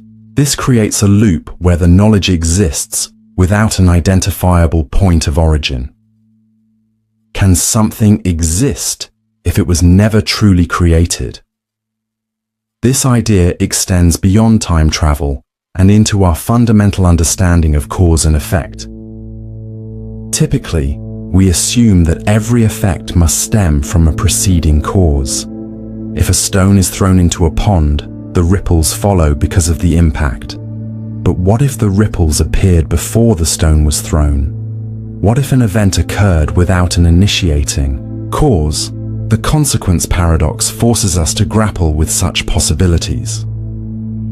A similar paradox arises in discussions of predestination. Imagine a person who discovers a mysterious book filled with scientific breakthroughs. Using its knowledge, they revolutionize the world and later invent a time machine. They decide to send the book back in time to their younger self, ensuring the cycle continues. But if the book's knowledge was never originally created, where did it come from? This paradox suggests that time may not be as linear as we perceive it, that events could form self-sustaining loops where causes and effects blur together.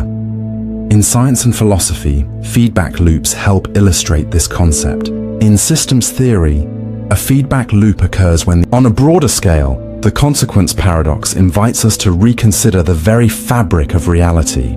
If time and causality are not as rigid as we assume, could there be alternate dimensions or frameworks where such paradoxes resolve themselves? While we may not yet have definitive answers, exploring these questions expands the limits of human understanding. Ultimately, the consequence paradox serves as a reminder of the universe's profound mysteries. It compels us to question the assumptions we take for granted and to embrace intellectual curiosity. Perhaps its true significance lies not in the confusion it creates, but in the growth it inspires. Whether encountered in scientific theories, philosophical debates, or thought experiments, this paradox challenges us to think beyond conventional logic and remain open to the unknown. Imagine walking through a dense forest, absorbed in the sounds of birds and the rustling leaves. Suddenly, a bolt of lightning strikes a nearby swamp. By some extraordinary chain of events, the Banach-Tarski Paradox is one of the most counterintuitive and mind-bending concepts in mathematics. At its core, it asserts something that seems utterly impossible. You can take a solid sphere, break it into a finite number of pieces, and then rearrange those pieces to form two identical spheres, each the same size as the original.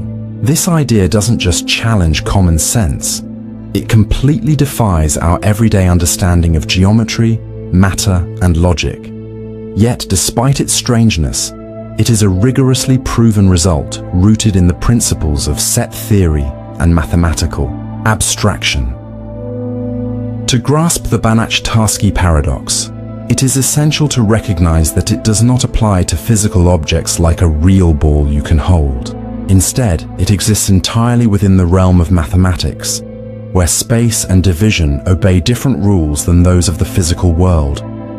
In mathematics, objects can be infinitely divisible, and concepts like volume and shape behave in ways that defy intuition. The paradox arises not from practical reality, but from the unique properties of infinity and the way space can be manipulated under mathematical principles. Imagine a perfect mathematical sphere, not one composed of atoms, but a collection of points in three-dimensional space arranged to form a sphere. The Banach-Tarski theorem states that this sphere can be divided into 5 specific parts through a highly abstract process. However, these parts are not simple slices or chunks.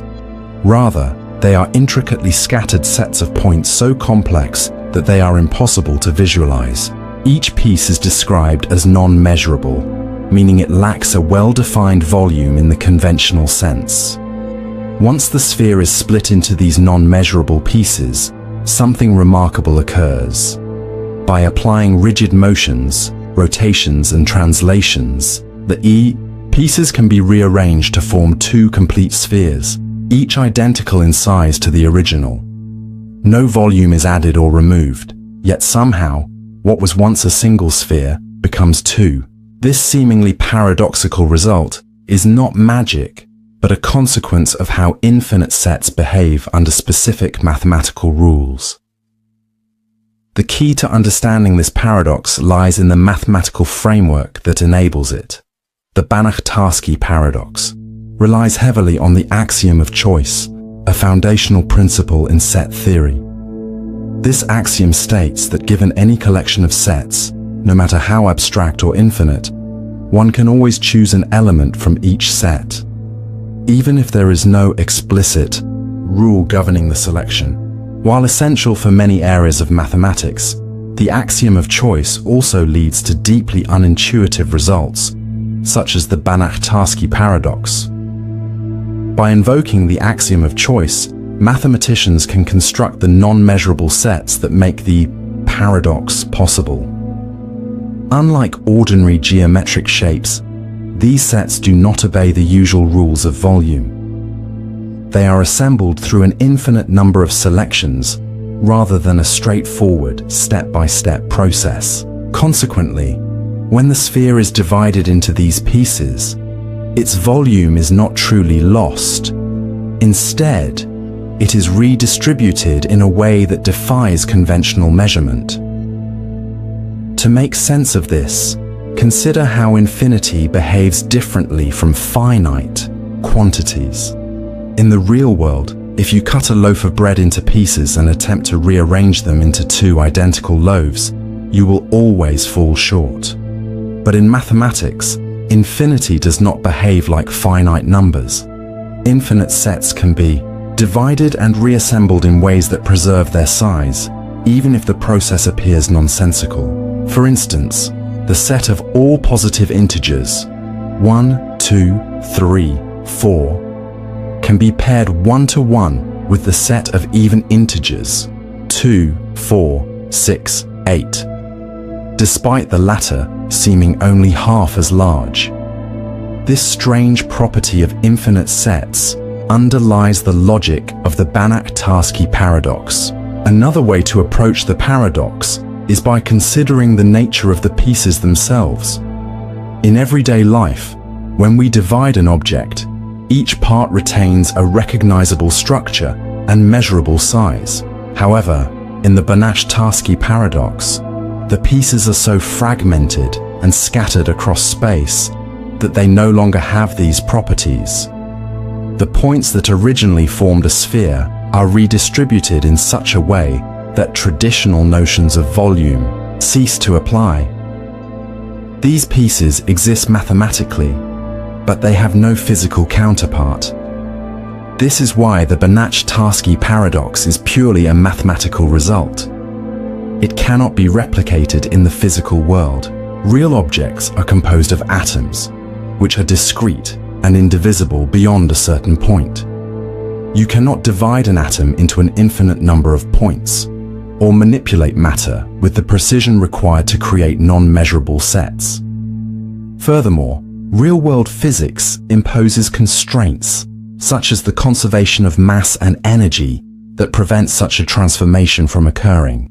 These constraints do not exist in the abstract mathematical universe where the Banach-Tarski theorem operates. Despite its abstract nature, the Banach-Tarski paradox has profound implications for how we think about mathematics, infinity, and even the nature of reality itself. It demonstrates that our intuitive understanding of space and geometry breaks down when we extend our thinking beyond the finite and into the infinite. It also underscores both the power and the peculiar consequences of the axiom of choice. While this principle is essential for many mathematical proofs, it also produces results that challenge our deepest intuitions about logic and possibility. Since its introduction in 1924 by mathematicians Stefan Banach and Alfred Tarski, the paradox has sparked intense debate among mathematicians and philosophers alike. Some view it as a fascinating illustration of how abstract mathematics can lead to unintuitive truths, while others question whether the axiom of choice should be accepted at all. The greedy algorithm is a problem-solving approach that makes the best immediate choice at each step, hoping that these local decisions will lead to a globally optimal solution. It is simple, intuitive, and often highly effective. However, there is an inherent paradox in greedy algorithms. They are both powerful and limited. While they can efficiently solve many problems, they can also lead to solutions that are far from the best possible. This paradox arises because what seems optimal in the moment does not always translate into the best outcome in the long run. Imagine trying to climb a mountain in dense fog. You can only see a few steps ahead, so you always take the steepest, upward path, assuming it will get you to the summit the fastest. Initially, this strategy works well. Each step brings you higher, and progress feels steady. But at some point, you may find yourself stuck on a smaller peak, unable to see the higher mountain just beyond the mist. By focusing only on the immediate gain, always choosing the steepest incline, you might miss the true summit entirely. This is the essence of the greedy algorithm paradox. Short-term optimization does not always lead to long-term success. A classic example of this paradox is the coin change problem. Suppose you need to make change for a specific amount using coins of different denominations. If you have coins worth 1, 3, and 4 units, a greedy approach would always pick the largest available coin first. To make 6 units, you would select a 4-unit coin, leaving 2 units to be covered by 2 1-unit coins. In total, you use 3 coins. However, a better solution exists. Choosing 2 3-unit coins instead requires only 2 coins. The greedy algorithm fails because it does not consider the long-term implications of its immediate choices. The paradox is even more striking because greedy algorithms work perfectly in some cases while failing in others. If the available denominations were 1, 5, and 10 units, the greedy algorithm would always yield the optimal solution. To make change for 18 units, it would pick a 10-unit coin, a 5-unit coin, and 3 1-unit coins, resulting in the fewest coins possible. The reason for this difference lies in the structure of the problem. When the denominations are aligned in a way that allows incremental accumulation, the greedy approach works flawlessly. But when the structure is more complex, as in the earlier example, the algorithm struggles. In real-world applications, this paradox has significant implications. Greedy algorithms are widely used in scheduling tasks, routing network traffic, and compressing data. To make this clearer, imagine a treasure hunting expedition across a series of islands. Each island contains a certain amount of treasure, and you have a limited time to collect as much as possible. A greedy strategy would always prioritize visiting the island with the largest amount of treasure next. While this seems like the best approach, it may leave you stranded far from islands that, collectively, could have provided even more treasure. Here, the greedy algorithm's focus on immediate rewards blinds it to better solutions. Yet, there are notable cases where greedy algorithms work flawlessly. One example is Kruskal's algorithm for finding a minimum spanning tree in a network. This algorithm aims to connect all nodes using the smallest possible total connection cost. It works by always selecting the shortest available connection that does not create a cycle. Surprisingly, this greedy method guarantees the optimal solution. Another example is Huffman coding, a technique used in data compression. The goal is to assign shorter codes to more frequently occurring elements, minimizing the total length of the encoded data. The greedy approach builds the code step by step, always combining the two least frequent elements at each stage. This method produces the optimal solution, showing that greedy algorithms can be remarkably effective in the right context. So why do greedy algorithms sometimes fail? Their primary weakness is short-sightedness. By focusing only on the best choice at each step, they ignore the bigger picture.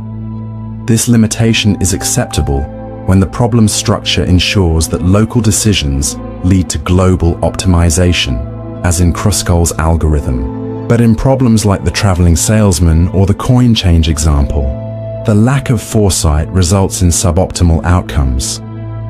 The greedy algorithm paradox highlights the importance of understanding the problem at hand. In some cases, a greedy approach is not just sufficient, it is the best possible strategy. In others, it leads to failure.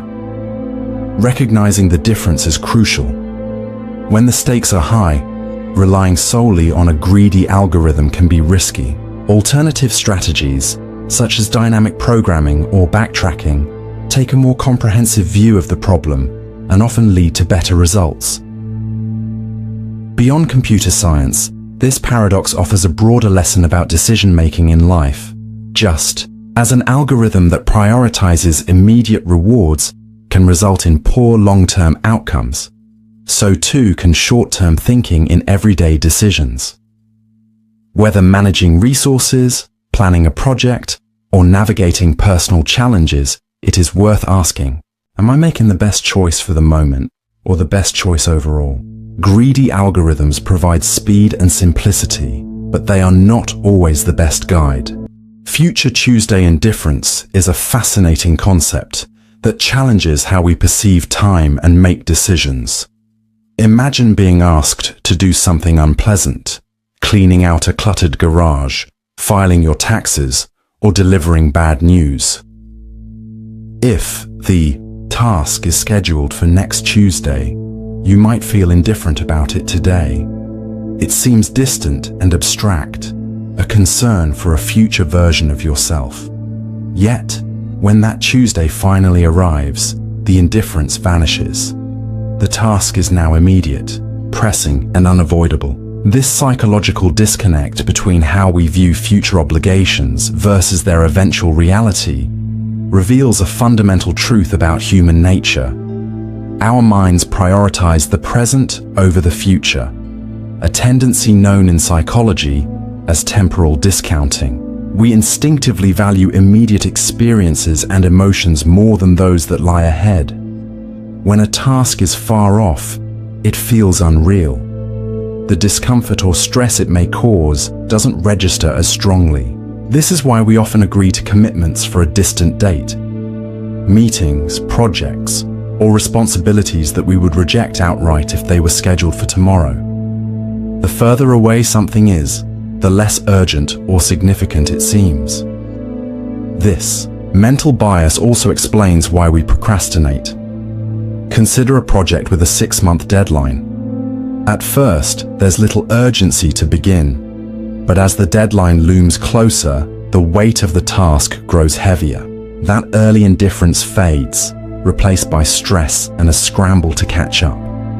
The same dynamic applies to personal goals. Imagine committing to healthier eating or saving money.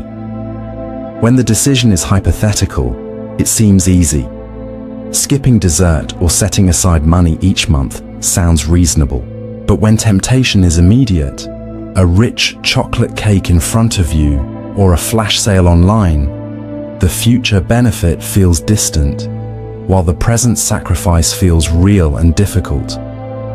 Even positive experiences are subject to this phenomenon. Think of booking a vacation 6 months in advance. While there's excitement, the trip still feels remote. As the departure date nears, anticipation intensifies, making the experience more tangible. This effect extends to everyday pleasures. Promising yourself a relaxing weekend next month may sound appealing, but when the time comes, other obligations often take precedence. At its core, this pattern reflects how our brains process time. The future is inherently uncertain, while the present is immediate and concrete. From an evolutionary perspective, this focus on the short term was essential. Our ancestors needed to prioritize immediate survival over distant possibilities. Though modern life offers more stability, we still carry this mental framework, often favoring short-term gratification over long-term rewards. Recognizing future Tuesday indifference can help us make better choices. By understanding that our tendency to dismiss future tasks is a cognitive bias, we can counteract it. One effective strategy is to visualize our future selves facing the task. If cleaning the garage feels dreadful today, it's unlikely to feel any easier when the actual day arrives. Imagining the task in vivid detail, how it will feel, the effort involved, Future Tuesday indifference also teaches the importance of setting boundaries. Because the future feels less pressing, we often overcommit, agreeing to obligations that later become burdensome. A simple yet powerful mental filter is to ask, would I agree to this if it were happening tomorrow? If the answer is no, it's likely not a commitment worth making. This concept also has implications for managing stress. Worrying excessively about the future is counterproductive. It doesn't alter the outcome. However, ignoring future responsibilities entirely leads to problems when they inevitably arrive. The key is balance, acknowledging future concerns without letting them dominate our thoughts. Planning ahead can reduce anxiety, but the only moment we can truly act upon is the present. Future Tuesday indifference isn't inherently negative. In some cases, it protects us from unnecessary stress. If every future obligation felt as immediate as today's tasks, the mental burden would be overwhelming. This bias helps us focus on the present. However, it becomes problematic when it leads to poor decision-making or chronic procrastination. Ultimately, this concept serves as a reminder to be mindful of how we engage with time. Focusing too much on the future can prevent us from fully experiencing the present, while ignoring the future can lead to regret. The key lies in striking a balance, being intentional with commitments, breaking tasks into manageable steps, and making choices with both the present and future in mind. By recognizing that the future will inevitably become the present, we can navigate our decisions with greater clarity and purpose, ensuring that when Tuesday finally arrives, we are ready to meet it with confidence rather than regret.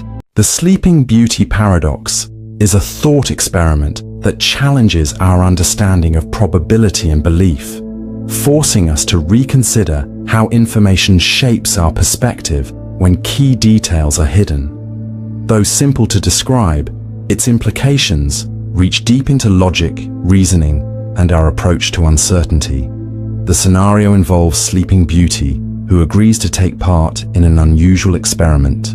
On Sunday, she is put to sleep.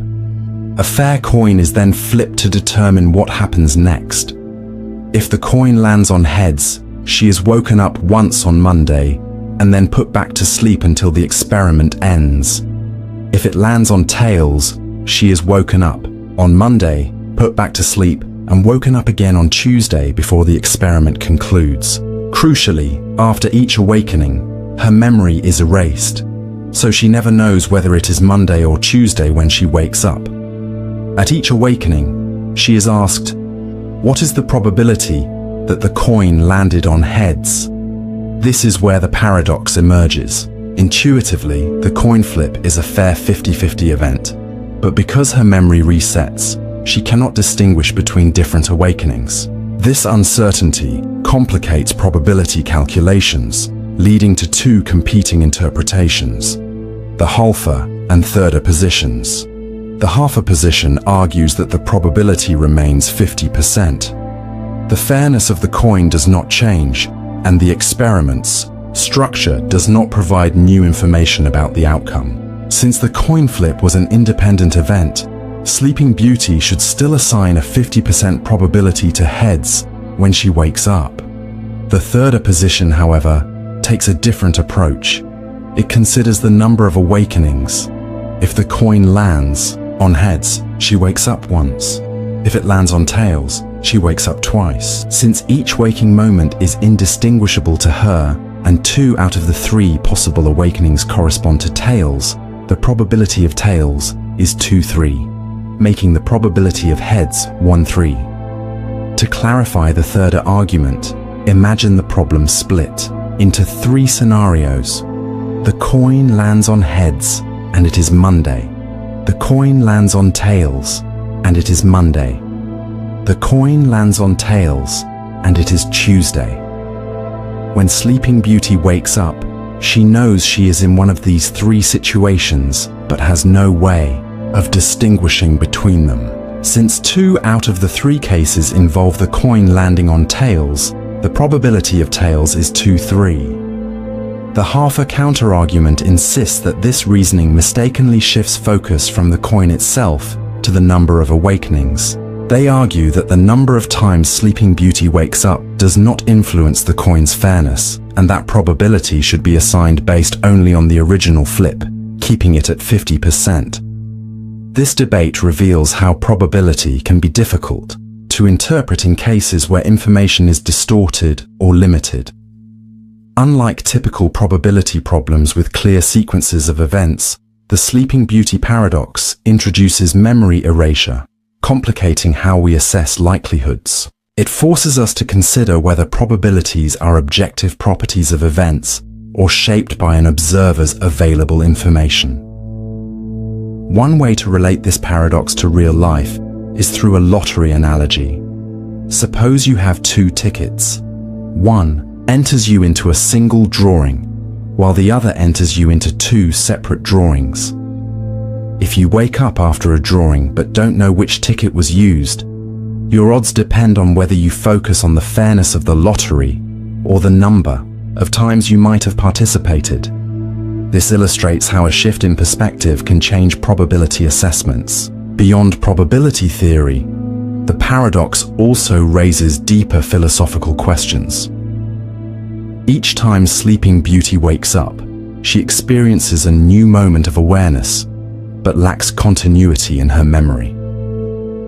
This touches on broader issues of consciousness and identity.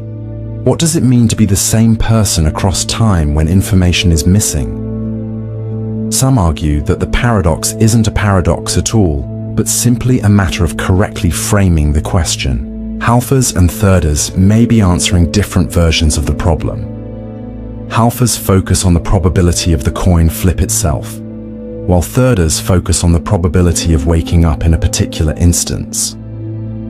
Clarifying what is being asked might resolve the disagreement, but it does not diminish the paradox's value as a thought experiment. Ultimately, the Sleeping Beauty paradox forces us to question our assumptions about probability, belief, and knowledge. It reveals that even seemingly simple scenarios can hide complexities that reshape our reasoning. Whether you side with the halfer or thirder perspective, or find yourself somewhere in between, the paradox offers a profound lesson. Our understanding of reality is not just shaped by the facts we observe, but by how we interpret them. And, in a world filled with uncertainty, that is a lesson worth remembering. The paradox of voting, also known as the Downs paradox, presents a compelling contradiction in human behavior. On the surface, voting appears to be a straightforward civic duty, an act that millions engage in during elections. However, when examined through the lens of logic and mathematics, a perplexing question arises. Why do people vote at all? In most elections, the likelihood of a single vote determining the outcome is astonishingly small.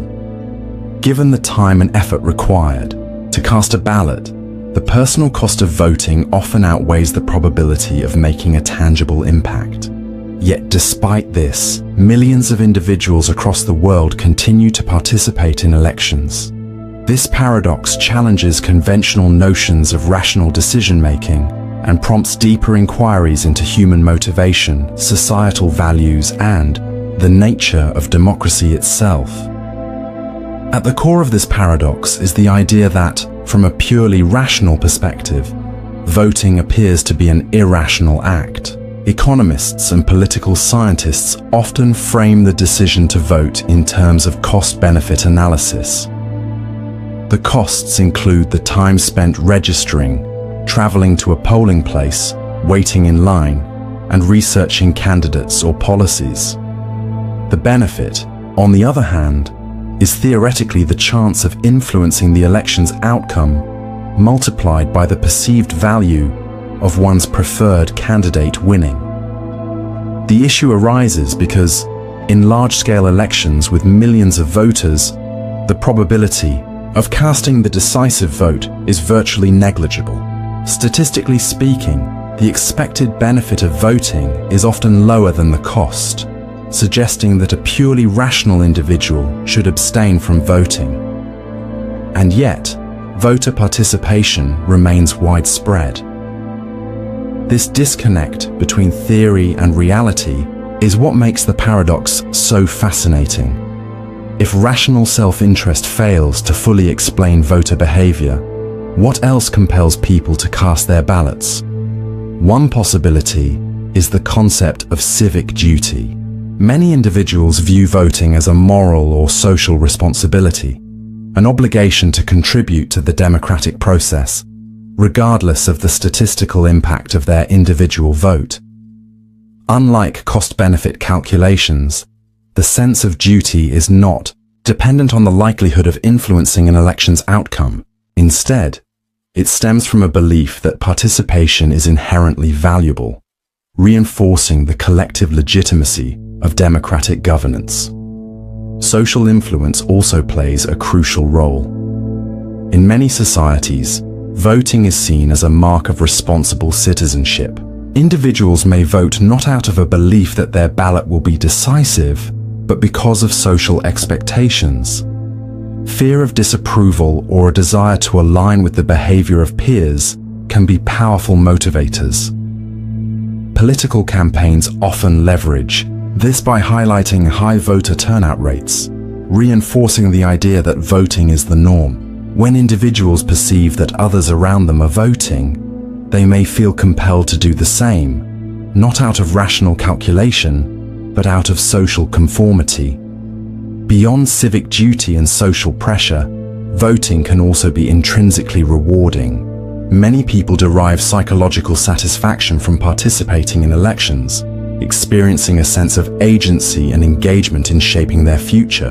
The symbolic power of casting a ballot can evoke feelings of empowerment, reinforcing an individual's sense of belonging within a democratic society. This emotional fulfillment, akin to signing a petition or attending a protest, exists in identity further complicates the paradox. For those who strongly align with a political party or ideology, voting becomes an expression of their personal and collective identity. Casting a ballot is not just about influencing an election, it's about affirming one's allegiance to a cause, a movement, or a shared set of values. This sense of belonging can be a stronger motivator than any probability-based analysis, driving individuals to vote even when they recognize that their single ballot is unlikely to alter the outcome. The paradox also invites reflection on the broader implications of voter participation. If most individuals abstained from voting due to the minuscule probability of their ballot being decisive, democratic systems would risk losing legitimacy. The very functioning of democracy depends on widespread engagement, making the collective act of voting essential, even if each individual vote holds little weight in isolation. This creates a paradoxical situation. Voting may seem irrational on an individual level, but it remains indispensable on a societal scale. The strength of democracy lies not in any single vote, but in the collective expression of millions. Curiously, the paradox becomes even more pronounced when examining local elections. In smaller electoral contests, where voter turnout is lower, the probability of a single vote making a difference increases. Paradoxically, participation rates tend to decline in such elections, suggesting that motivations like civic duty, identity, and social influence may be stronger determinants of voter behavior than pure mathematical probability. Some theorists argue that the paradox of voting exposes the limitations of rational choice theory. Human behavior, they suggest, is not always dictated by cold, numerical calculations of cost and benefit. Instead, emotions, social values, and ingrained beliefs often exert a more significant influence than logic alone. This does not necessarily mean that voting is irrational. Rather, it reveals that the motivations behind it are far more complex than traditional models suggest. Ultimately, this paradox underscores a fundamental truth about democratic participation. While an individual vote may seem insignificant, democracy itself relies on the collective act of voting. The power of the system emerges from the shared commitment of citizens who believe in the importance of participation, regardless of their individual influence on the outcome. People vote not because they expect to single-handedly change the course of an election, but because they recognize the broader significance of engagement. This belief sustains democratic institutions, even in the face of seemingly irrational behavior. The paradox also carries practical implications for encouraging voter turnout. If participation is not solely driven by rational calculations, then strategies aimed at increasing engagement should focus less on emphasizing the probability of making a difference and more on reinforcing the intrinsic value of voting. Messages that highlight civic responsibility, personal empowerment, and the collective nature of democracy are more likely to inspire action than appeals based on electoral math. Campaigns that connect voting to identity, social belonging, and moral duty can be particularly effective in fostering long-term engagement. The lottery paradox is a fascinating problem in philosophy and logic that challenges our understanding of belief, probability, and rationality. It presents a seemingly simple, yet deeply paradoxical scenario. Imagine a lottery with millions of tickets. You know that only one ticket will win.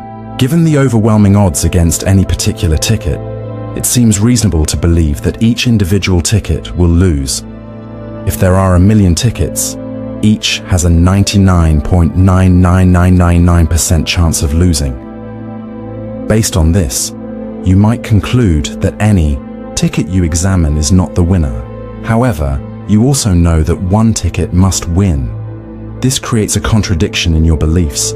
How can you rationally believe that every ticket will lose while also believing that one ticket will certainly win? The paradox forces us to confront how we form and manage beliefs when dealing with uncertainty. At first glance, it seems logical to assume that each ticket will lose because the probability of anyone winning is incredibly low. Yet, applying this reasoning to every ticket leads to the conclusion that all tickets will lose, which contradicts the undeniable fact that there is a guaranteed winner. The paradox arises because our individual beliefs about each ticket, when combined, conflict with our overall belief about the lottery's outcome. This problem also raises questions about the nature of belief itself. Normally, when we say we believe something, we mean that we accept it as true, or at least highly likely. But beliefs exist on a spectrum of certainty. For instance, you might believe it will rain because the sky is cloudy, but you wouldn't be absolutely certain. The lottery paradox challenges us to consider how confident we must be before claiming to believe something. If the odds of any one ticket winning are minuscule, is it rational to believe it won't win? Or does even the slightest possibility mean such a belief is unjustified? Philosophers have proposed various solutions to this paradox, but none are without difficulties. One approach suggests that belief should be tied to probability thresholds. For example, you might decide that a belief is justified if the probability of it being true is at least 95%. Since each ticket has an extremely high probability of losing, it would be rational to believe that any given ticket will not win.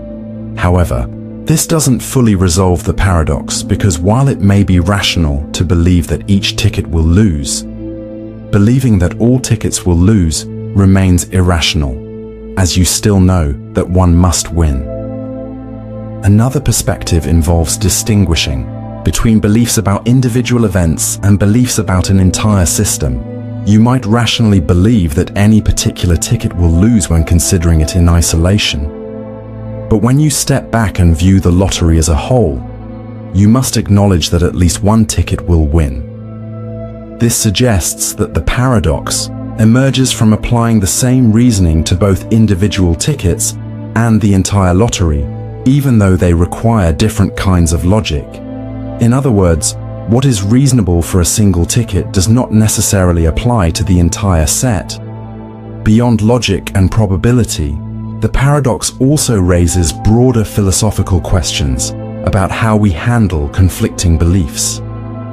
In daily life, people often hold beliefs that seem to contradict each other.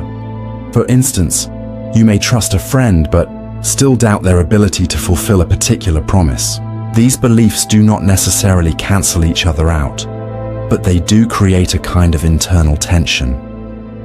The lottery paradox highlights this same tension, demonstrating how perfectly rational thought can still lead to apparent contradictions. It challenges us to consider whether our belief systems must always be entirely consistent, or whether some degree of contradiction is inevitable and even rational in certain contexts. The implications of this paradox extend far beyond lotteries. In scientific research, for example, we often accept general principles while acknowledging exceptions that appear contradictory. The paradox also mirrors real-world decision-making, where probabilities guide our beliefs, but do not always align neatly with certainty. Ultimately, The lottery paradox forces us to rethink the relationship between probability and belief, questioning how we reconcile rationality with uncertainty. In everyday life, we constantly navigate probabilities and uncertainties. A scientist, for example, might believe that a new drug is likely to fail in clinical trials based on prior data. Yet, at the same time, they might also believe there is a chance it could succeed and revolutionize medicine. These beliefs may appear contradictory, but they reflect the reality of working within uncertainty. The non-identity paradox is one of those philosophical dilemmas that challenge our understanding of ethics, responsibility, and the long-term consequences of our actions. It forces us to confront difficult questions about morality, particularly when our choices impact individuals who do not yet exist. At its core, the paradox arises from the realization that the decisions we make today shape the very identities of future people, leading to a perplexing question. How can we be said to harm or benefit someone if our actions are the reason they exist in the first place? Consider a simple scenario. A couple is deciding when to have a child. If they conceive now, the child will likely be born with a health condition due to environmental factors or genetic predispositions. If they wait a few months, they can significantly reduce these risks. However, the child born later will not be the same individual as the one they would have conceived earlier. In this case, the child with the health condition cannot claim that they would have been better off had their parents delayed conception, because if their parents had made that choice, they would not have been born at all. This is the essence of the non-identity paradox. How do we assess the morality of decisions that determine who will exist, rather than merely affecting existing individuals? This paradox defies our usual ways of thinking about harm and benefit. Typically, we assume that harming someone means making them worse off than they otherwise would have been. But in cases where an alternative choice would have led to an entirely different person being born, this comparison becomes impossible. How do we determine whether an action is harmful if the alternative scenario involves a different person existing altogether?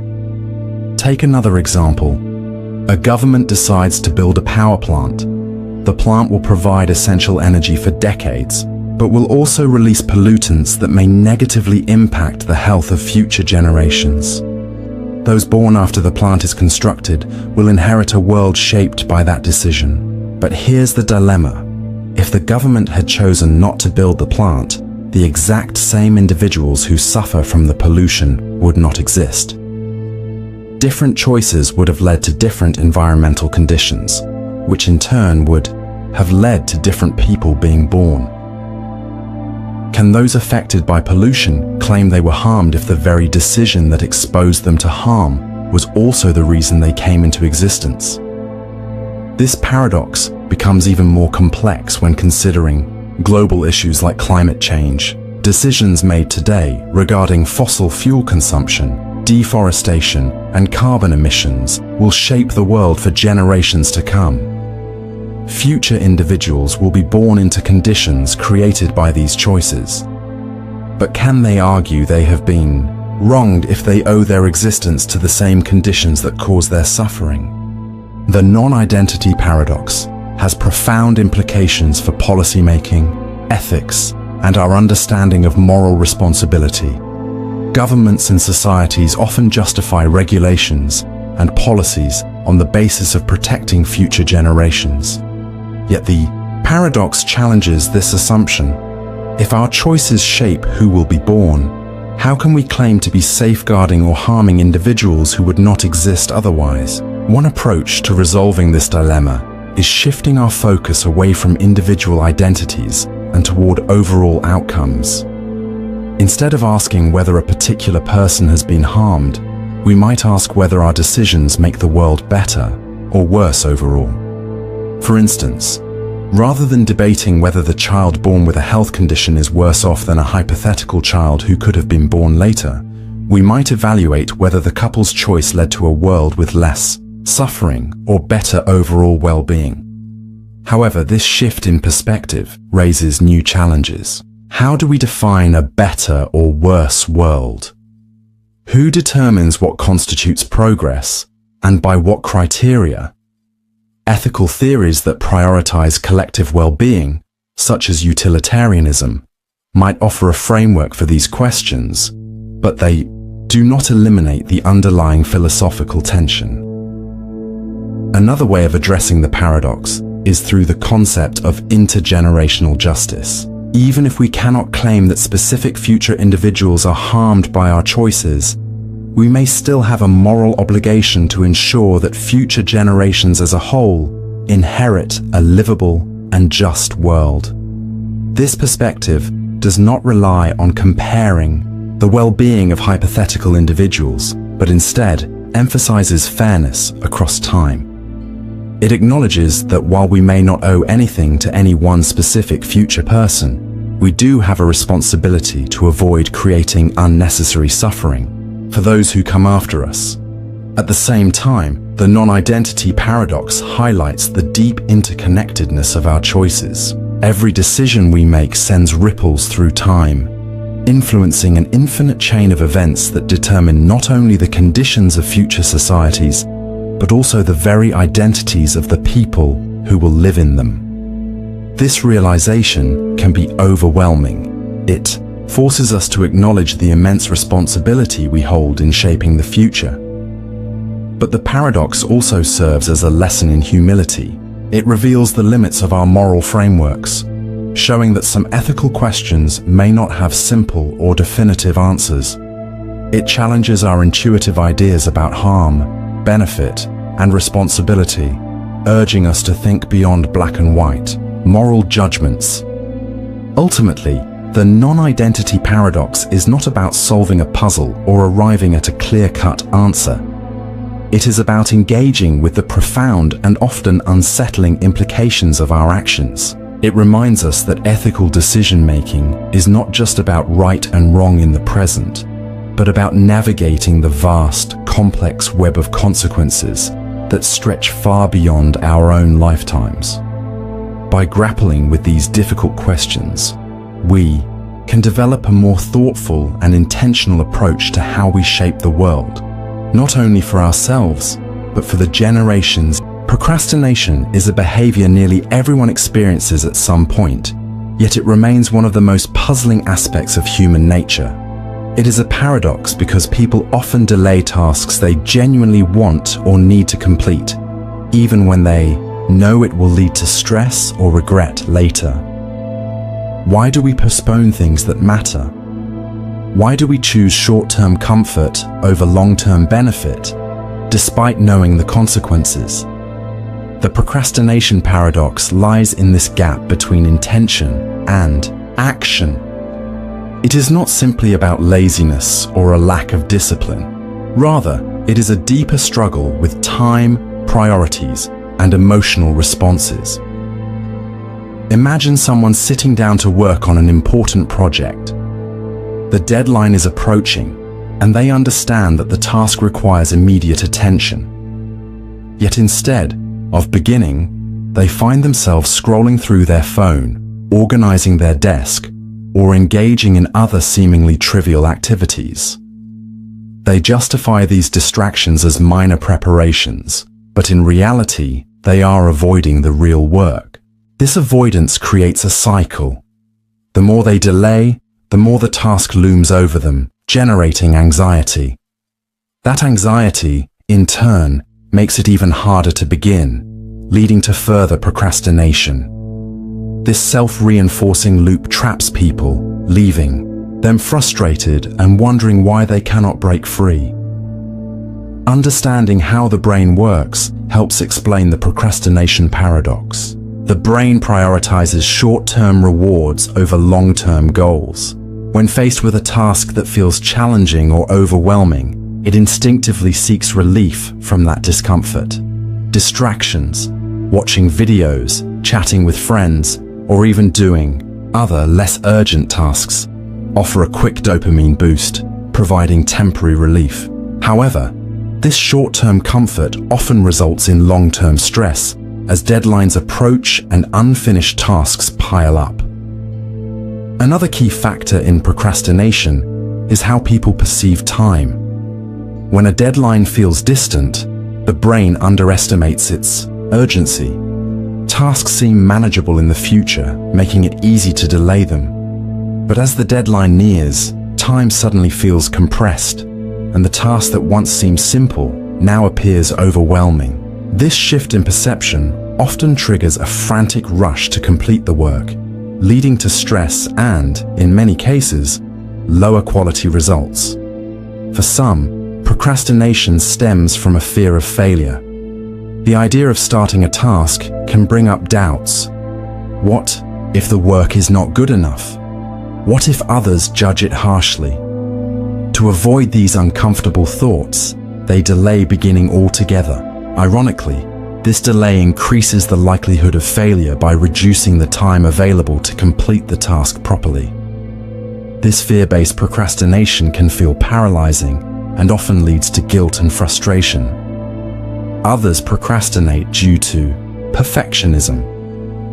They set unrealistically high standards for their work, making the process of starting feel overwhelming. The fear of producing something imperfect causes them to avoid the task altogether. In their minds, delaying is preferable to facing potential disappointment. A common misconception is that procrastination is simply a failure of time management. While time management plays a role, momentum is another key factor. Once people begin a task, they often realize it is not as difficult as they imagined. The act of starting generates a sense of progress, which makes it easier to continue. But reaching that starting point is where procrastination takes hold. Small initial actions, writing a single sentence or organizing materials, can lower the emotional barrier to starting and pave the way for sustained effort. It is also important to recognize that procrastination is not always negative. Sometimes, delaying a task allows for reflection and better planning. Creative work, for instance, often benefits from periods of incubation, where ideas develop unconsciously before being put into action. Procrastination only becomes problematic when it leads to unnecessary stress, missed opportunities, or diminished results. Distinguishing between productive delay and harmful procrastination helps people use their time more effectively. For many, overcoming procrastination requires understanding their personal patterns and triggers. Self-awareness is a powerful tool. When individuals recognize why they procrastinate, whether due to fear, perfectionism, or uncertainty, they can take steps to address these barriers. Someone who feels overwhelmed by a large project, for example, might benefit from breaking it into smaller specific tasks. Someone who fears failure might remind themselves that imperfect action is better than no action at all. Another effective approach is to reframe how tasks are perceived. Instead of focusing on a task's difficulty, individuals can focus on its benefits. Rather than thinking, "I have to finish this tedious report," they might think, "Completing this report will bring me closer to my goals." This shift in perspective reduces resistance and makes the task feel more meaningful. External factors also play a role. The modern world is full of distractions: social media, endless entertainment, and constant notifications. These distractions make it easier than ever to avoid difficult tasks.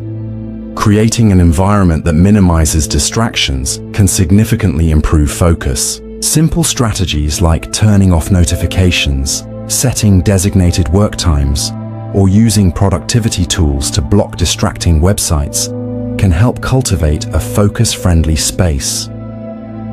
Ultimately, the procrastination paradox reveals how deeply human this behavior is.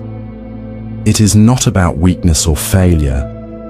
It is about the complex ways people navigate time, emotions, and priorities. By understanding the psychological mechanisms behind procrastination and developing strategies to address them, individuals can break free from its grip.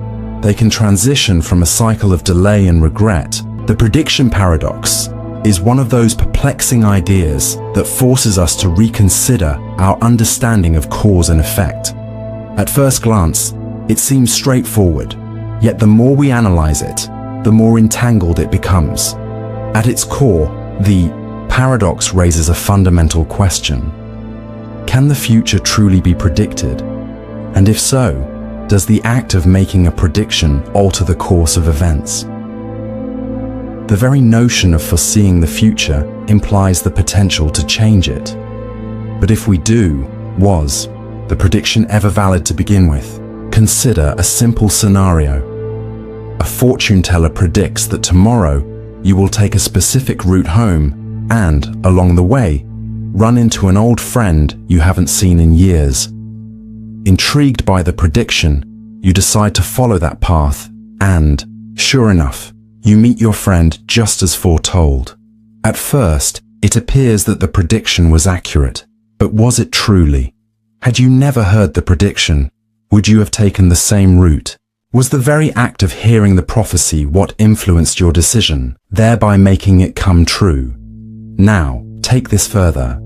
Suppose you deliberately attempt to defy the prediction by choosing an entirely different route home, determined to prove it wrong. Yet by sheer coincidence, your old friend happens to be on this alternative path as well. In that case, the prediction still manifests, but in a way that was unexpected. This leads to an unsettling realization. Is the future fixed, or are we actively shaping it even as we attempt to foresee it? The paradox grows even more intricate when we extend it beyond individual choices to larger systems. Consider weather forecasting. Meteorologists predict a storm, prompting people to take precautions. They secure their homes, stock up on supplies, and in some cases, evacuate. Because of these actions, the storm causes far less damage than it otherwise might have. But this raises a question. Was the prediction accurate in anticipating what would have naturally happened? Or did it create a new reality by changing human behavior? If no prediction had been made, would the storm's impact have been greater? This reveals a fundamental dilemma. Does making a prediction inevitably influence the very outcome it seeks to describe? This feedback loop is at the heart of the prediction paradox. Predictions do not exist in isolation. They interact with reality the moment they are made. People respond to forecasts, alter their behaviors, and in doing so, either reinforce, nullify, or even generate entirely new outcomes. The result is a tangled relationship between foreknowledge and causality. Did the prediction simply describe an inevitable event, or did it, in some way, bring that event into existence? Technology further complicates this dynamic. Algorithms now predict human behavior in numerous ways, from suggesting what we might watch next on a streaming platform to determining the most efficient route for our commute. But these predictions are not passive. They shape our choices. A recommendation system does not merely reflect our preferences, it actively influences them. Over time, as we engage with these recommendations, our behavior begins to align with what the algorithm expects, blurring the line between free will and prediction. Are our decisions truly our own, or are they subtly guided by predictive models? Similar feedback loops exist in finance, where market forecasts influence investor behavior, or in law enforcement, where predictive policing anticipates where crimes might occur. In both cases, the act of prediction alters decision-making, creating a future that may not have existed otherwise. This is neither inherently positive nor negative. It is simply an unavoidable aspect of how predictions function. But it underscores the paradox. Knowing the future and shaping it are inseparably linked. This paradox also forces us to confront deep philosophical questions about free will. If someone tells you what will happen tomorrow, do you still have the power to change it? At first, the answer seems clear. Of course you do. The future has not yet occurred, so you remain free to choose differently. But the paradox challenges this assumption. If you do alter your course, was the prediction ever truly valid? Or was it simply describing one of many possible futures? And if the prediction inevitably influenced your actions, did you ever have true agency to begin with? Throughout history, thinkers have debated whether the universe operates in a deterministic or fluid manner. Some argue that all events are part of an unbreakable causal chain, meaning the future is already set, even if we cannot perceive it yet. In this view, predictions are not altering reality. They are merely revealing what is destined to unfold. Others, however, suggest that reality is shaped by present choices, and that no future can ever be fully known in advance, because it remains subject to infinite variables. One intriguing variation of the prediction paradox is the self-fulfilling prophecy. This occurs when a prediction actively brings about the very outcome it describes. For example, if a teacher tells a student that they are destined to succeed, the student may develop greater confidence, work harder, and ultimately achieve success as a direct result of the expectation. Conversely, if a student is told they will fail, they may internalize this belief, lose motivation, and struggle, thus fulfilling the negative prediction. Conversely, a prediction can also fail precisely because people act to prevent it. Suppose an economist warns of an impending financial collapse. Governments and institutions take drastic measures to stabilize the economy, thereby preventing the collapse from occurring.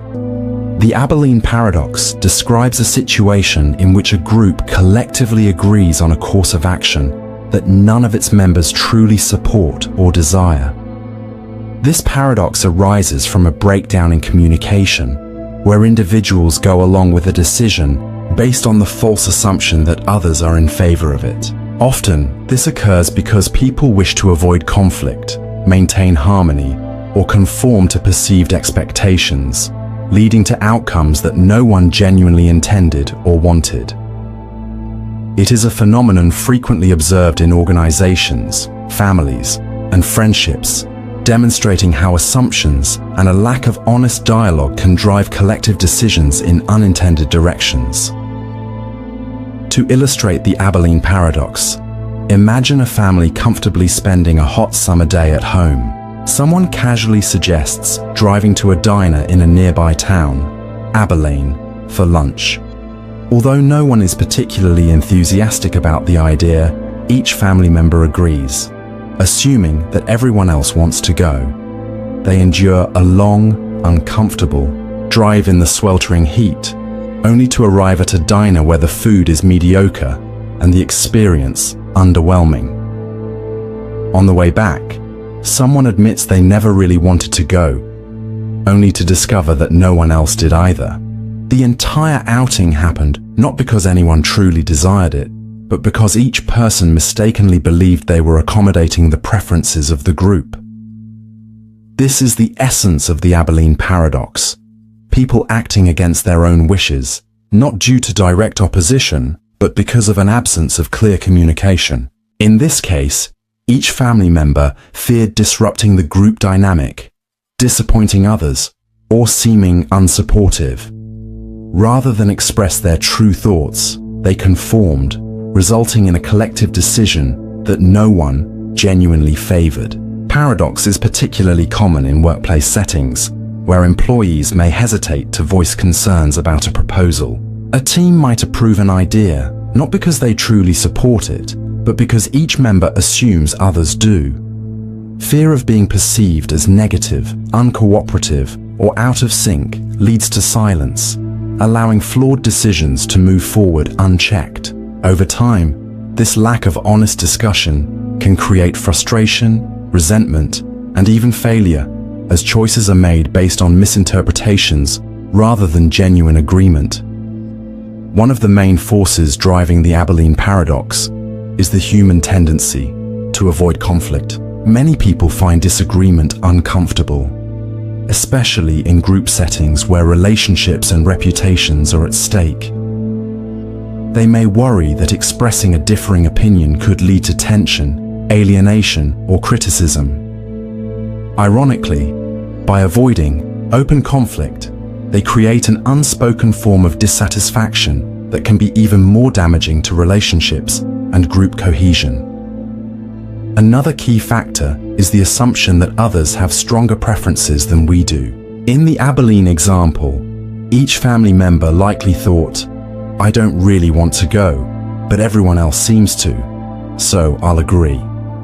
This assumption quickly multiplies, with each individual silently deferring to the perceived wishes of the group. Without explicit discussion, the group ends up making a decision based on an illusion of consensus, rather than actual agreement. The Abilene Paradox also highlights challenges in self-awareness and communication. People do not always recognize their own preferences clearly or feel confident enough to articulate them.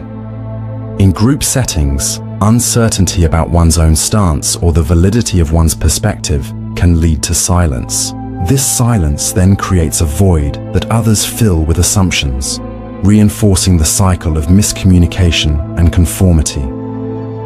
Overcoming the Abilene Paradox requires fostering an environment where people feel safe expressing their genuine thoughts. Open communication and trust are essential in breaking the cycle of assumption-driven decision-making.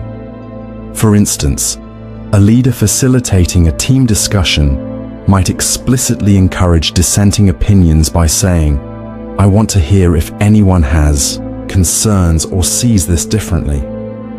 When disagreement is normalized and valued, individuals are more likely to voice their true perspectives without fear of judgment. Asking direct, clarifying questions can also help disrupt the spiral of assumptions. In the family scenario, a simple question like, "Does anyone actually want to go to Abilene, or are we all just going along with it?" could have surfaced the hidden reluctance and prevented an unnecessary trip. In workplace settings, using tools like anonymous feedback or rating scales can reveal the true level of support for a decision, making it less likely that the group will commit to an unwanted course of action. Another effective strategy is fostering a culture of accountability. When individuals feel personally responsible for the outcomes of decisions, they are more inclined to speak up rather than passively conform. For example, if a team member knows their silence could contribute to a poor decision, they may be more motivated to express their concerns. Shifting the focus from group conformity to individual contribution helps ensure that decisions are based on genuine input rather than perceived expectations. At its core, the Abilene Paradox reflects the tension between individual and group dynamics. It reveals how easily people can fall into patterns of compliance, even when doing so contradicts their own interests. By recognizing these patterns, we can take conscious steps to prevent them from shaping our decisions. This requires cultivating self-awareness, encouraging honest communication, and challenging unspoken assumptions. Beyond group decision-making, the lessons of the Abilene Paradox extend into personal life. It prompts us to reflect on our own behaviors. How often do we agree to things we do not truly want simply to avoid discomfort or conflict? How often do we assume we know what others want without actually asking them? By questioning these tendencies, we can make more intentional choices and build stronger, more transparent relationships. Ultimately, the Abilene Paradox underscores the importance of authenticity. Honest communication is the foundation of meaningful collaboration and connection. Expressing our true thoughts and listening openly to others creates the conditions for real consensus and shared purpose. The goal is not to avoid conflict altogether, but to engage with it productively, recognizing that healthy disagreement is a vital part of making informed, thoughtful decisions. By embracing these principles, we can move beyond the paradox and ensure that our choices align with our genuine values and priorities.